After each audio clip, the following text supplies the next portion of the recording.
ಈ ಇವತ್ತು ಆರಂಭವಾಗ್ತಾ ಇರುವ 3 ದಿವಸಗಳ ಜ್ಞಾನಸತ್ರವನ್ನು ದಿವಂಗತ ಎಂ ಕೃಷ್ಣರಾವ್ ಅವರ ಪರಿವಾರದವರು ಪ್ರಾಯೋಜನೆ ಮಾಡಿದ್ದಾರೆ.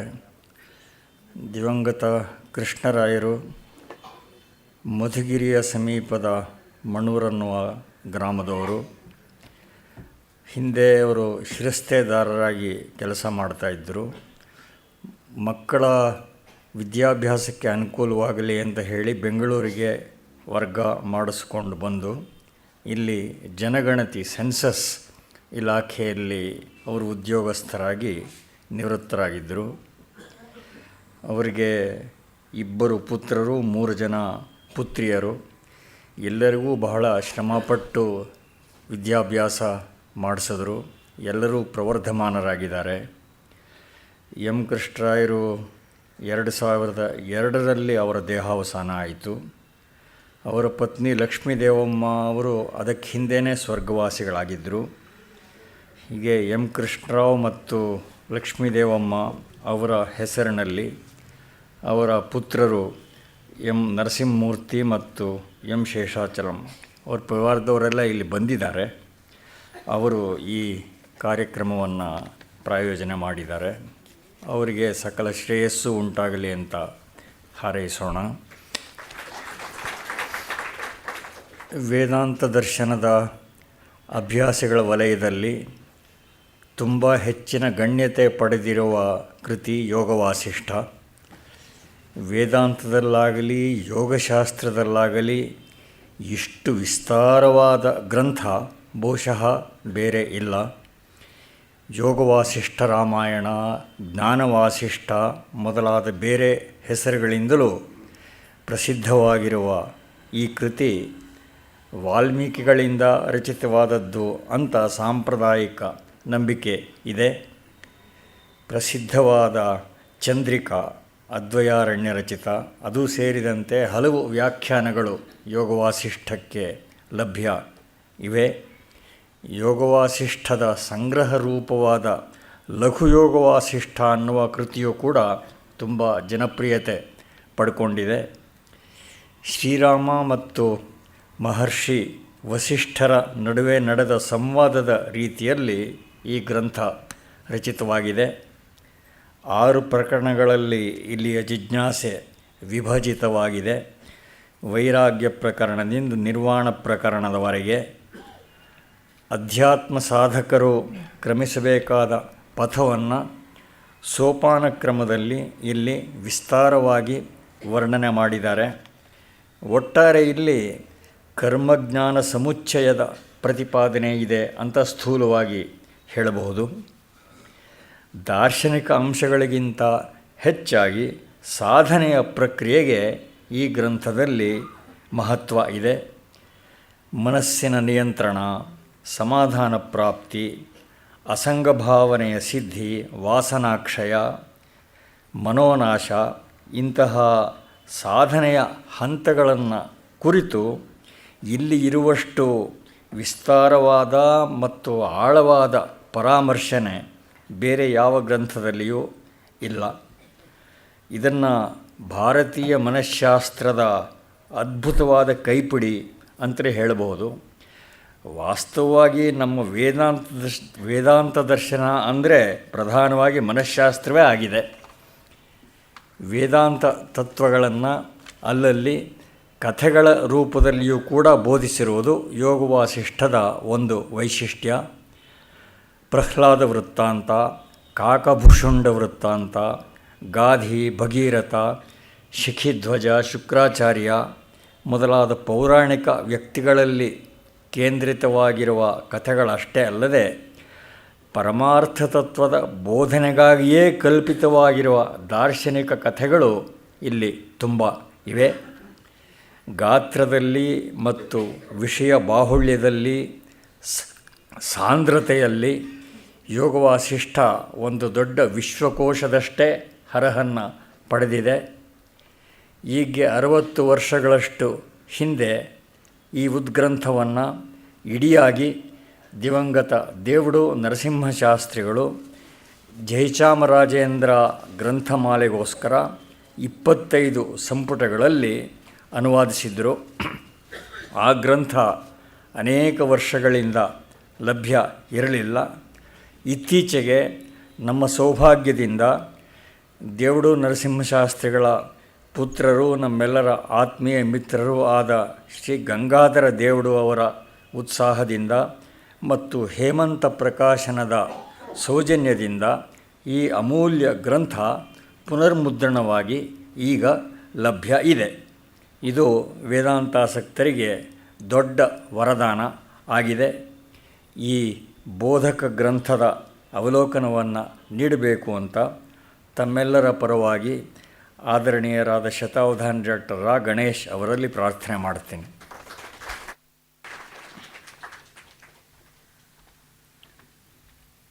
ಓಂ ತತ್ಸತ್. ಎಲ್ಲರಿಗೆ ನಮಸ್ಕಾರ. ಈಗಷ್ಟೇ ತುಂಬ ಅರ್ಥಪೂರ್ಣವಾದ ಉಪೋದ್ಘಾತವನ್ನೇ ಶ್ರೀಧರಾಮಸ್ವಾಮಿಯವರು ಕೊಟ್ಟಿದ್ದಾರೆ ಯೋಗ ವಾಸಿಷ್ಠವನ್ನು ಕುರಿತಾಗಿ. ಇದು ಸಾಮಾನ್ಯವಾಗಿ ವೇದಾಂತದ ಅನುಭವ ವೇದಾಂತದ, ವಿಶೇಷವಾಗಿ ಸಾಧಕ ವೇದಾಂತದ ವಿಶ್ವಕೋಶ ಅಂತಲೇ ಪ್ರಸಿದ್ಧವಾದದ್ದು. ವಿದ್ವದ್ವಲಯದಲ್ಲಿ ಸುಮಾರು 1000 ವರ್ಷಗಳಿಂದ ನಿರಂತರವಾಗಿ ಶಾಸ್ತ್ರಗ್ರಂಥಗಳಲ್ಲಿ, ಸಾಧಕರ ಸಂವಾದಗಳಲ್ಲಿ ಚರ್ಚಿತವಾಗುತ್ತಲೇ ಬರ್ತಾ ಇರುವಂಥದ್ದು. ಮತ್ತು ಸಂಸ್ಕೃತದ ಒಂದು ಜಾನಪದೀಯ ವೇದಾಂತ ಅಂತ ಕರೆಯೋದಿದ್ದರೆ ಅದು ಈ ರೀತಿಯಾದ ಗ್ರಂಥಗಳಲ್ಲಿಯೇ ನೋಡುವಂಥದ್ದು.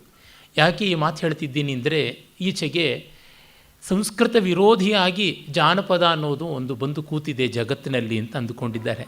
ವಸ್ತುತಃ ಯಾವುದು ಪಾಪ್ಯುಲರ್, ಜನಜನಿತವಾದದ್ದು, ಜನಪದೇಶು ವಿದ್ಯಮಾನಂ ಯತ್ ಜಾನಪದಂ ಅಂತೀವಿ, ಆ ಅರ್ಥದಲ್ಲಿ ನೋಡಿದ್ರೆ ಸಂಸ್ಕೃತ ಭಾಷೆಯಲ್ಲಿರುವ ಜಾನಪದಗಳೇ ಪುರಾಣಾಗಮಗಳು. ಅದಕ್ಕೆ ಸೇರಿಕೊಳ್ತಕ್ಕಂಥದ್ದೇ ಯೋಗ ವಾಸಿಷ್ಠ. ಮತ್ತು ಯೋಗ ವಾಸಿಷ್ಠವನ್ನು ಎಲ್ಲ ಮತಗಳವರೂ ಕೂಡ ತಮ್ಮದನ್ನಾಗಿ ಮಾಡಿಕೊಳ್ಳುವ ಮಟ್ಟಿಗೆ ಎಲ್ಲ ಬೇರೆ ಬೇರೆ ದಾರ್ಶನಿಕರ ಪ್ರಕ್ರಿಯೆಗಳಿಗೂ ಅವಕಾಶ ಇರುವಂಥದ್ದನ್ನು ಕಾಣ್ತೀವಿ. ಅದಕ್ಕೆ ಮೂಲ ಹೇತು ಇಷ್ಟೇ, ಬ್ರಹ್ಮೈಕ್ಯ ಬಿಟ್ಟು ಇನ್ಯಾವುದೂ ತಾತ್ಪರ್ಯವಿಲ್ಲ ಅಂತಂದರೆ ಯಾರಿಗೆ ವಿರೋಧ ಆಗುವುದಕ್ಕೆ ಸಾಧ್ಯ?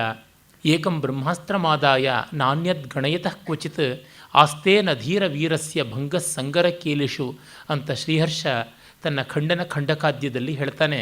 ಒಂದೇ ಇರುವಂಥದ್ದು ತತ್ವ, ಪ್ರಮಾಣವೂ ಅದೇ, ಪ್ರಮೇಯವೂ ಅದೇ ಅಂತಂದುಕೊಂಡಾಗ ಯಾವ ಚಿಂತೆಯೂ ಬರುವುದಿಲ್ಲ, ಯಾವ ಅಡ್ಡಿಯೂ ಉಂಟಾಗುವುದಿಲ್ಲ ಅಂತ. ಅದೊಂದು ಬ್ರಹ್ಮಾಸ್ತ್ರ, ಅಲ್ಲಿ ಯಾವನಿಗೂ ಕೂಡ ಪರಾಭವ ಇಲ್ಲ ಅಂತ. ಯೋಗ ವಾಸಿಷ್ಠ ಆ ರೀತಿಯಾದ ಒಂದು ವಿಶ್ವಕೋಶಾತ್ಮಕ ಕೃತಿ. ಮತ್ತು ಅದರ ಅತ್ಯಂತ ಆಕರ್ಷಕವಾದ ಕಾವ್ಯಮಯ ಶೈಲಿ, ಇದಕ್ಕೆ ಹೆಗಲಣೆಯಾಗಿ ಇಡೀ ಭಾರತೀಯ ವೇದಾಂತ ದರ್ಶನಾದಿ ಶಾಸ್ತ್ರ ಪ್ರಪಂಚದಲ್ಲಿ ಈ ವಿಸ್ತರದ, ಈ ರಸಸ್ವಾರಸ್ಯದ ಕೃತಿಯನ್ನು ನೋಡೋದಕ್ಕೆ ಸಾಧ್ಯ ಇಲ್ಲ. ಈ ಮಟ್ಟಕ್ಕೆ ಕಾವ್ಯಾತ್ಮಕತೆ ಇರೋದಕ್ಕೆ ಸಾಧ್ಯವಾ ಅಂತನ್ನುವುದು ಯಾರಿಗೂ ಆಶ್ಚರ್ಯ ಉಂಟು ಮಾಡತಕ್ಕಂಥದ್ದು. ಓದ್ತಾ ಇದ್ದರೆ ಇದು ಶಾಸ್ತ್ರವ ಕಾವ್ಯವ ಅನ್ನುವ ಸಂದೇಹ ನಮಗೆ ಮತ್ತೆ ಮತ್ತೆ ಬರುತ್ತದೆ. ಅದು ಕಾವ್ಯಕ್ಕೆ ಎಳೀತಾ ಇದೆ ಅಂತ ಅನಿಸಿಬಿಡುತ್ತದೆ. ಪ್ರತಿ ಪದ್ಯದಲ್ಲೂ ಒಂದಲ್ಲ ಒಂದು ರೀತಿಯ ಅಲಂಕಾರವನ್ನು ನಾವು ಕಾಣ್ತೀವಿ, ಸ್ವಾರಸ್ಯವನ್ನು ಕಾಣ್ತೀವಿ. ಉದಾಹರಣೆಗೆ ಮೇಸನ್ ಮತ್ತು ಪಟವರ್ಧನ್ ಅಂತ ಇಬ್ಬರು ದೊಡ್ಡ ವಿದ್ವಾಂಸರುಗಳು ಈ ಒಂದು ಗ್ರಂಥದ ಬಗ್ಗೆ ಹೇಳ್ತಾರೆ. ಇದರ ಯಾವ ಪುಟ ತೆರೆದು ನೋಡಿದ್ರೂ ಕೂಡ ನಮಗೆ ಅತ್ಯಂತ ಕಾವ್ಯಾತ್ಮಕವಾದ ಅಭಿವ್ಯಕ್ತಿಯನ್ನು ಕಾಣುವುದಾಗುತ್ತದೆ. ಈ ಪುಟ ಆ ಪುಟ ಅನ್ನುವುದು ಇಲ್ಲಿ ಇಲ್ಲವೇ ಇಲ್ಲ ಅಂತ. ಆಮೇಲೆ ಮೊದಲಿಗೆ ಹೇಳಿದಂತೆ ಸಾಧಕರಿಗೆ ಸಹಕಾರವಾಗುವಂಥ ಅನೇಕಾನೇಕ ವಿಚಾರಗಳನ್ನು ಇಲ್ಲಿ ಪರಾಮರ್ಶೆ ಮಾಡುವುದಾಗುತ್ತದೆ. ಅದರೊಳಗೂ ಇದು ಅಜಾತಿವಾದವನ್ನು ಹೇಳುವಂಥದ್ದು. ಅಜಾತಿವಾದ ಅಂತಂದರೆ ವೇದಾಂತದ ಅತ್ಯಂತ ಕಠೋರಾದ್ವೈತದ ಆಯಾಮ. ವಿವರ್ತವಾದಕ್ಕಿಂತಲೂ ಪ್ರೌಢವಾದದ್ದು ಅಜಾತಿವಾದ. ಜಗತ್ತು ಅನ್ನೋದು ಇಲ್ಲವೇ ಇಲ್ಲ ಅಂದಾಗ, ಹುಟ್ಟೇ ಇಲ್ಲ ಅಂದಾಗ ಇನ್ನು ಇರುವ ಜಗತ್ತಿಗೆ ಕಾರಣ ಅಂತ ಕೊಡುವುದು ಎಲ್ಲಿ ಬರುತ್ತದೆ ಅನ್ನುವ ಮಟ್ಟಕ್ಕೆ ಆ ತೀವ್ರತೆಯಲ್ಲಿ ಇದು ವೇದಾಂತವನ್ನು ಹೇಳುತ್ತದೆ. ಹಾಗೆ ಹೇಳುವಲ್ಲಿ ಬೌದ್ಧರ ವಿಜ್ಞಾನವಾದವನ್ನು ಅದು ಸ್ವೀಕರಿಸಿಕೊಳ್ಳುತ್ತದೆ. ಹಾಗೆ ಜೈನರ ಎಷ್ಟೋ ಯುಕ್ತಿಗಳನ್ನು ಅದು ಸ್ವಾಧೀನ ಮಾಡಿಕೊಂಡಿದೆ. ಯೋಗಶಾಸ್ತ್ರದ ಎಷ್ಟೋ ಚಿತ್ತ ಭೂಮಿಕೆಗಳನ್ನು ತನ್ನೊಳಗು ಮಾಡಿಕೊಂಡಿದೆ.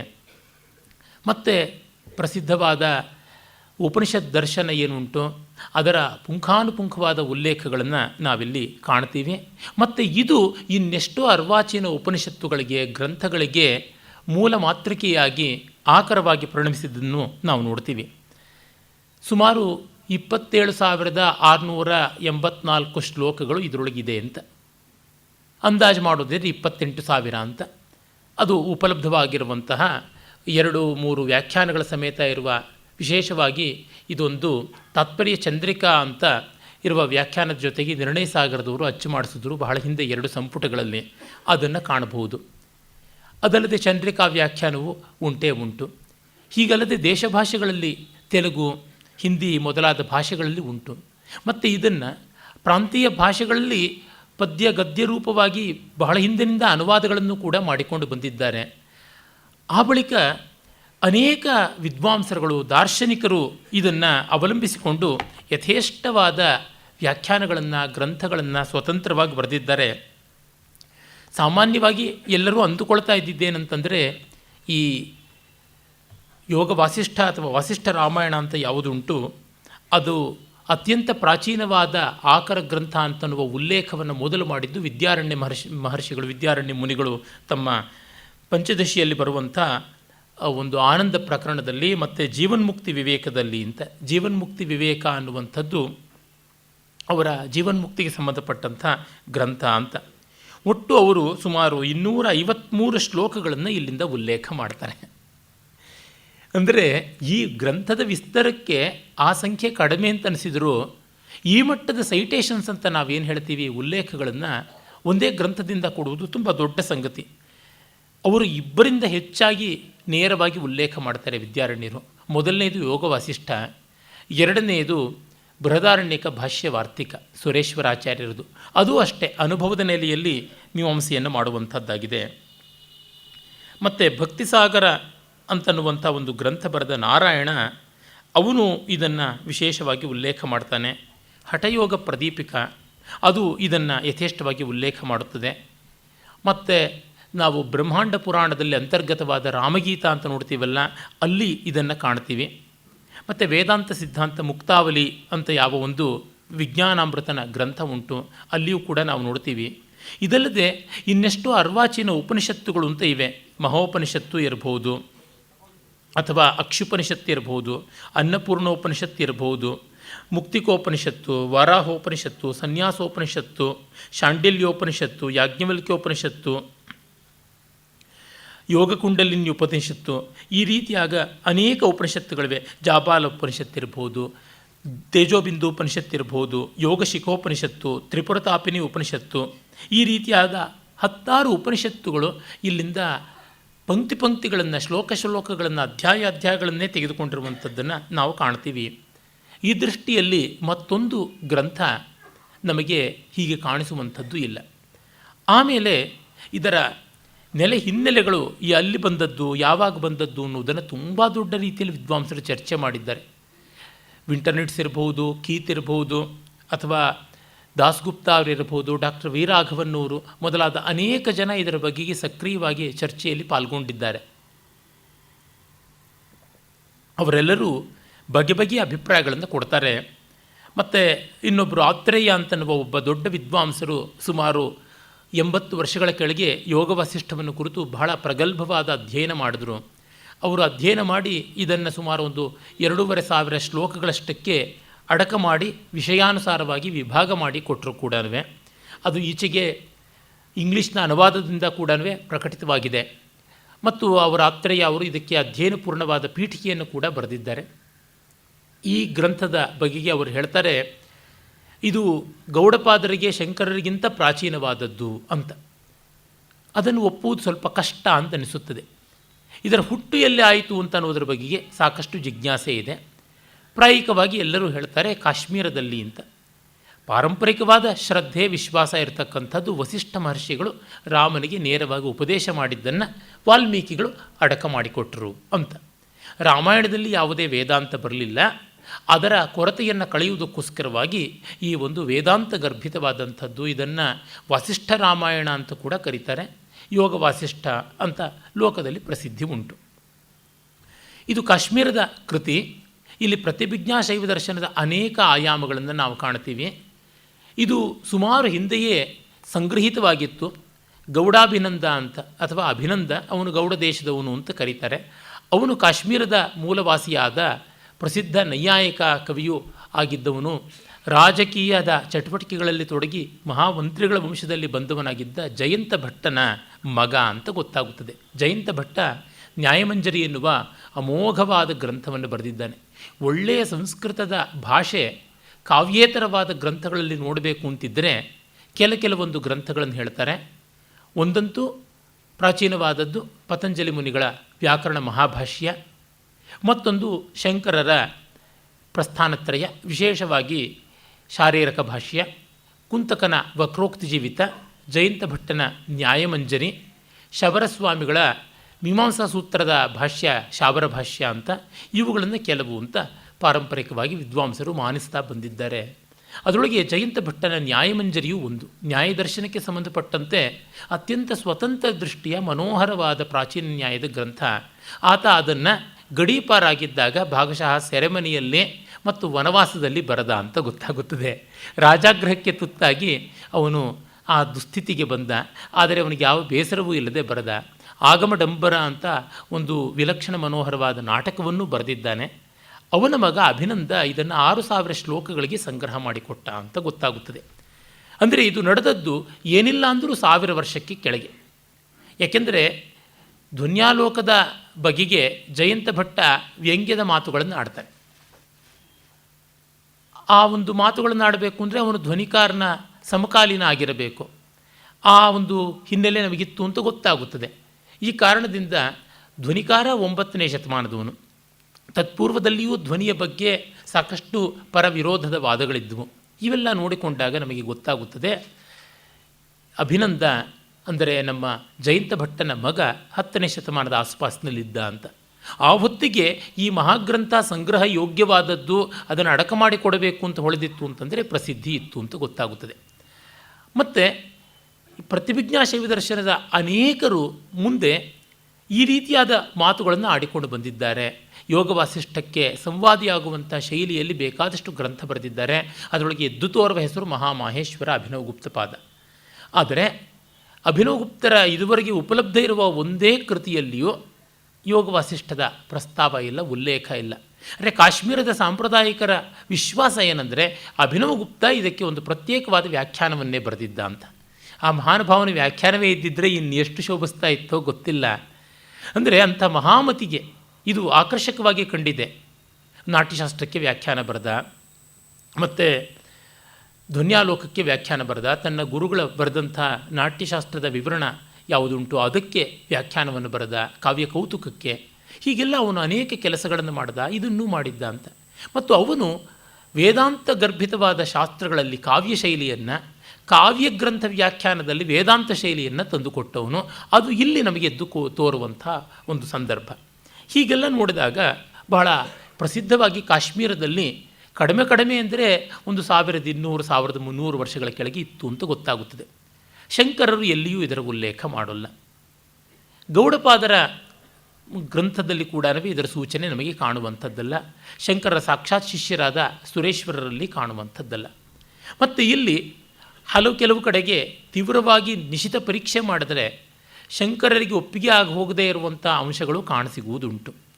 ಅಂದರೆ ಅದ್ವೈತದಲ್ಲಿ ಮುನಿತ್ರಯ ಅಂತ ಯಾರನ್ನು ಕರೀತಾರೆ, ಗೌಡಪಾದ, ಶಂಕರ ಮತ್ತು ಸುರೇಶ್ವರ, ಅವರ ಅಭಿಪ್ರಾಯಕ್ಕೆ ಭಿನ್ನವಾಗಿರುವಂಥ ಅಭಿಪ್ರಾಯಗಳು ಇಲ್ಲದೇ ಇಲ್ಲ.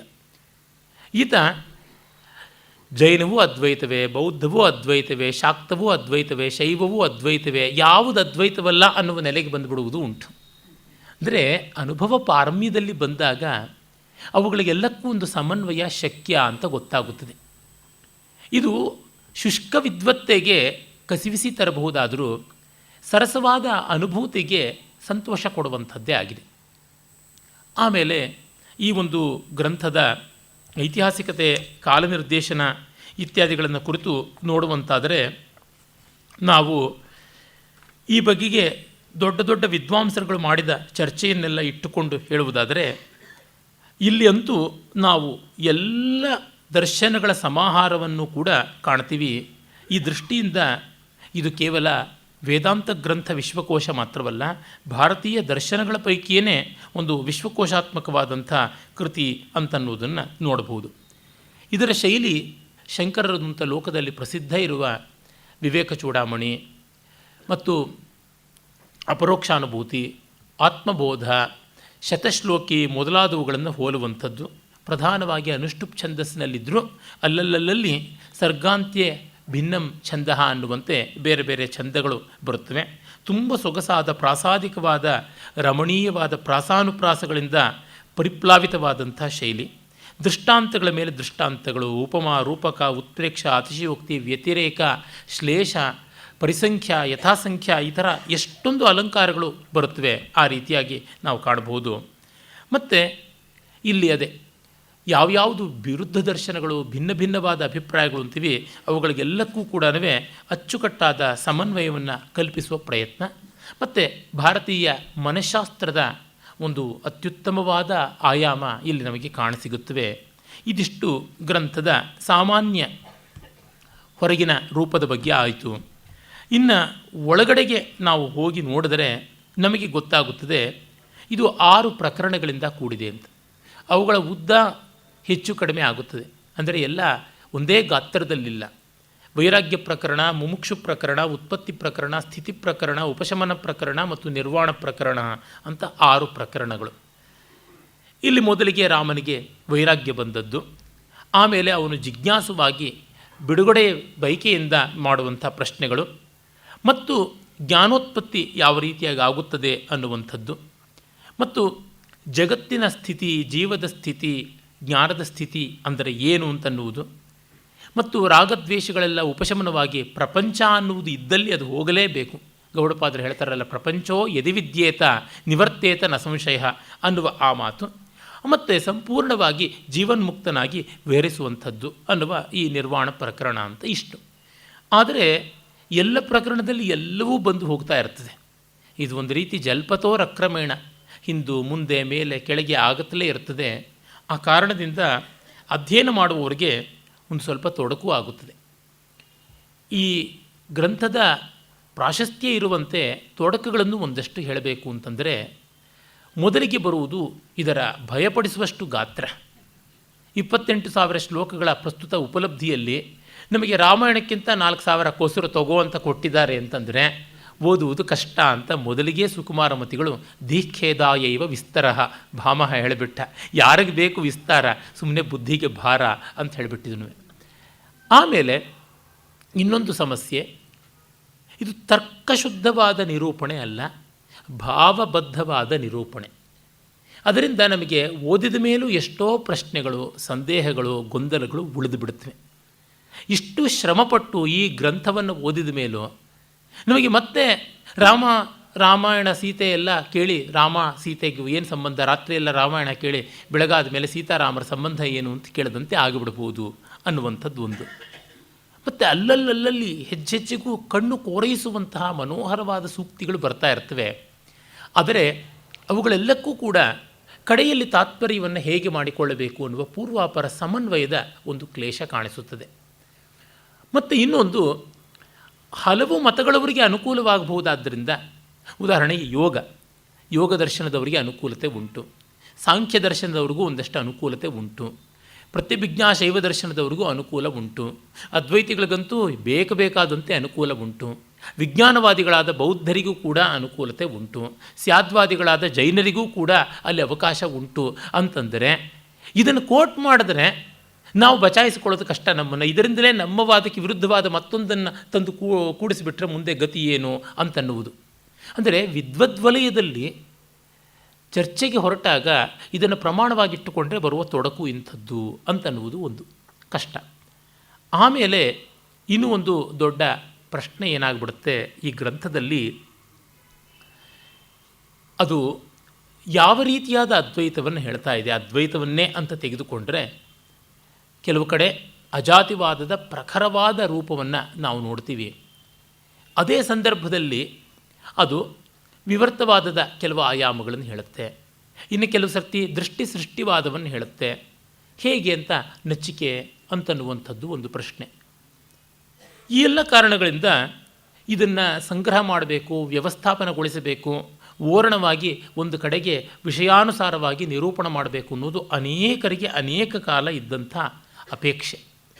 ಅದು ಪ್ರಾಯಶಃ ವಿದ್ವಾಂಸರಾದ ಆತ್ರೇಯ ಅವರು ಮಾಡಿಕೊಟ್ಟಿದ್ದಾರೆ ಅಂತ ನನಗನ್ನಿಸುತ್ತದೆ. ಅದನ್ನು ಈ ಸಮತಾ ಅಂತ ಶಂಕರರ ಸಮಗ್ರ ಕೃತಿಗಳನ್ನು ಹಿಂದೆ ವಾಣಿವಿಲಾಸ್ ಪ್ರೆಸ್ ಶ್ರೀರಂಗದವರು ಅಚ್ಚು ಮಾಡಿಸಿದರಲ್ಲ, ಬಾಲಸುಬ್ರಹ್ಮಣ್ಯ ಅಯ್ಯರ್ರವರು, ಆ ಒಂದು ಕೃತಿಗಳೆಲ್ಲ ಮತ್ತೆ ಅಚ್ಚಾದದ್ದು ಮದ್ರಾಸಿನ ಸಮತಾ ಪಬ್ಲಿಕೇಶನಿಂದ. ಅವರು Vasishtha Darshanam, the vision and way of Vasishtha ಅಂತನ್ನುವ ಹೆಸರಿನಲ್ಲಿ ಒಂದು ಅಡಕವಾಗಿ ಪ್ರೊಫೆಸರ್ ಬಿ ಎಲ್ ಆತ್ರೇಯ ಅವರ ಈ ಒಂದು ಸಂಗ್ರಹ, ಅದಕ್ಕೆ ಸಂವಿದ್ ಅನ್ನುವರು ಇಂಗ್ಲೀಷ್ನ ಅನುವಾದ ಮಾಡಿದ್ದಾರೆ. ಆ ಪುಸ್ತಕ ಎಲ್ಲರಿಗೂ ಉಪಾದೇಯವಾಗುವಂಥದ್ದು. ಈ 3 ದಿವಸದ ಅತ್ಯಂತ ಪರಿಮಿತಾವಕಾಶದಲ್ಲಿ ಯೋಗ ವಾಸಿಷ್ಠದ ಪರಿಚಯ ಮಾಡಿಕೊಡೋದಕ್ಕೆ ನಾನು ಜಿಜ್ಞಾಸುಗಳಿಗೆ ಹೆಚ್ಚು ಪ್ರಯೋಜನ ಬರುತ್ತದೆ ಅಂತ ಆ ಆವೃತ್ತಿಯನ್ನೇ ಆಧರಿಸಿದ್ದೀನಿ. ಮೂಲ ಇದ್ದೇ ಇದೆ, ಸವ್ಯಾಖ್ಯಾನವಾದಂಥ ಮೂಲ ಉಂಟು. ನಿರ್ಣಯ ಸಾಗರದವರು ಸುಮಾರು 100 ವರ್ಷಕ್ಕೂ ಕೆಳಗೆ ಮಾಡಿದ್ದು.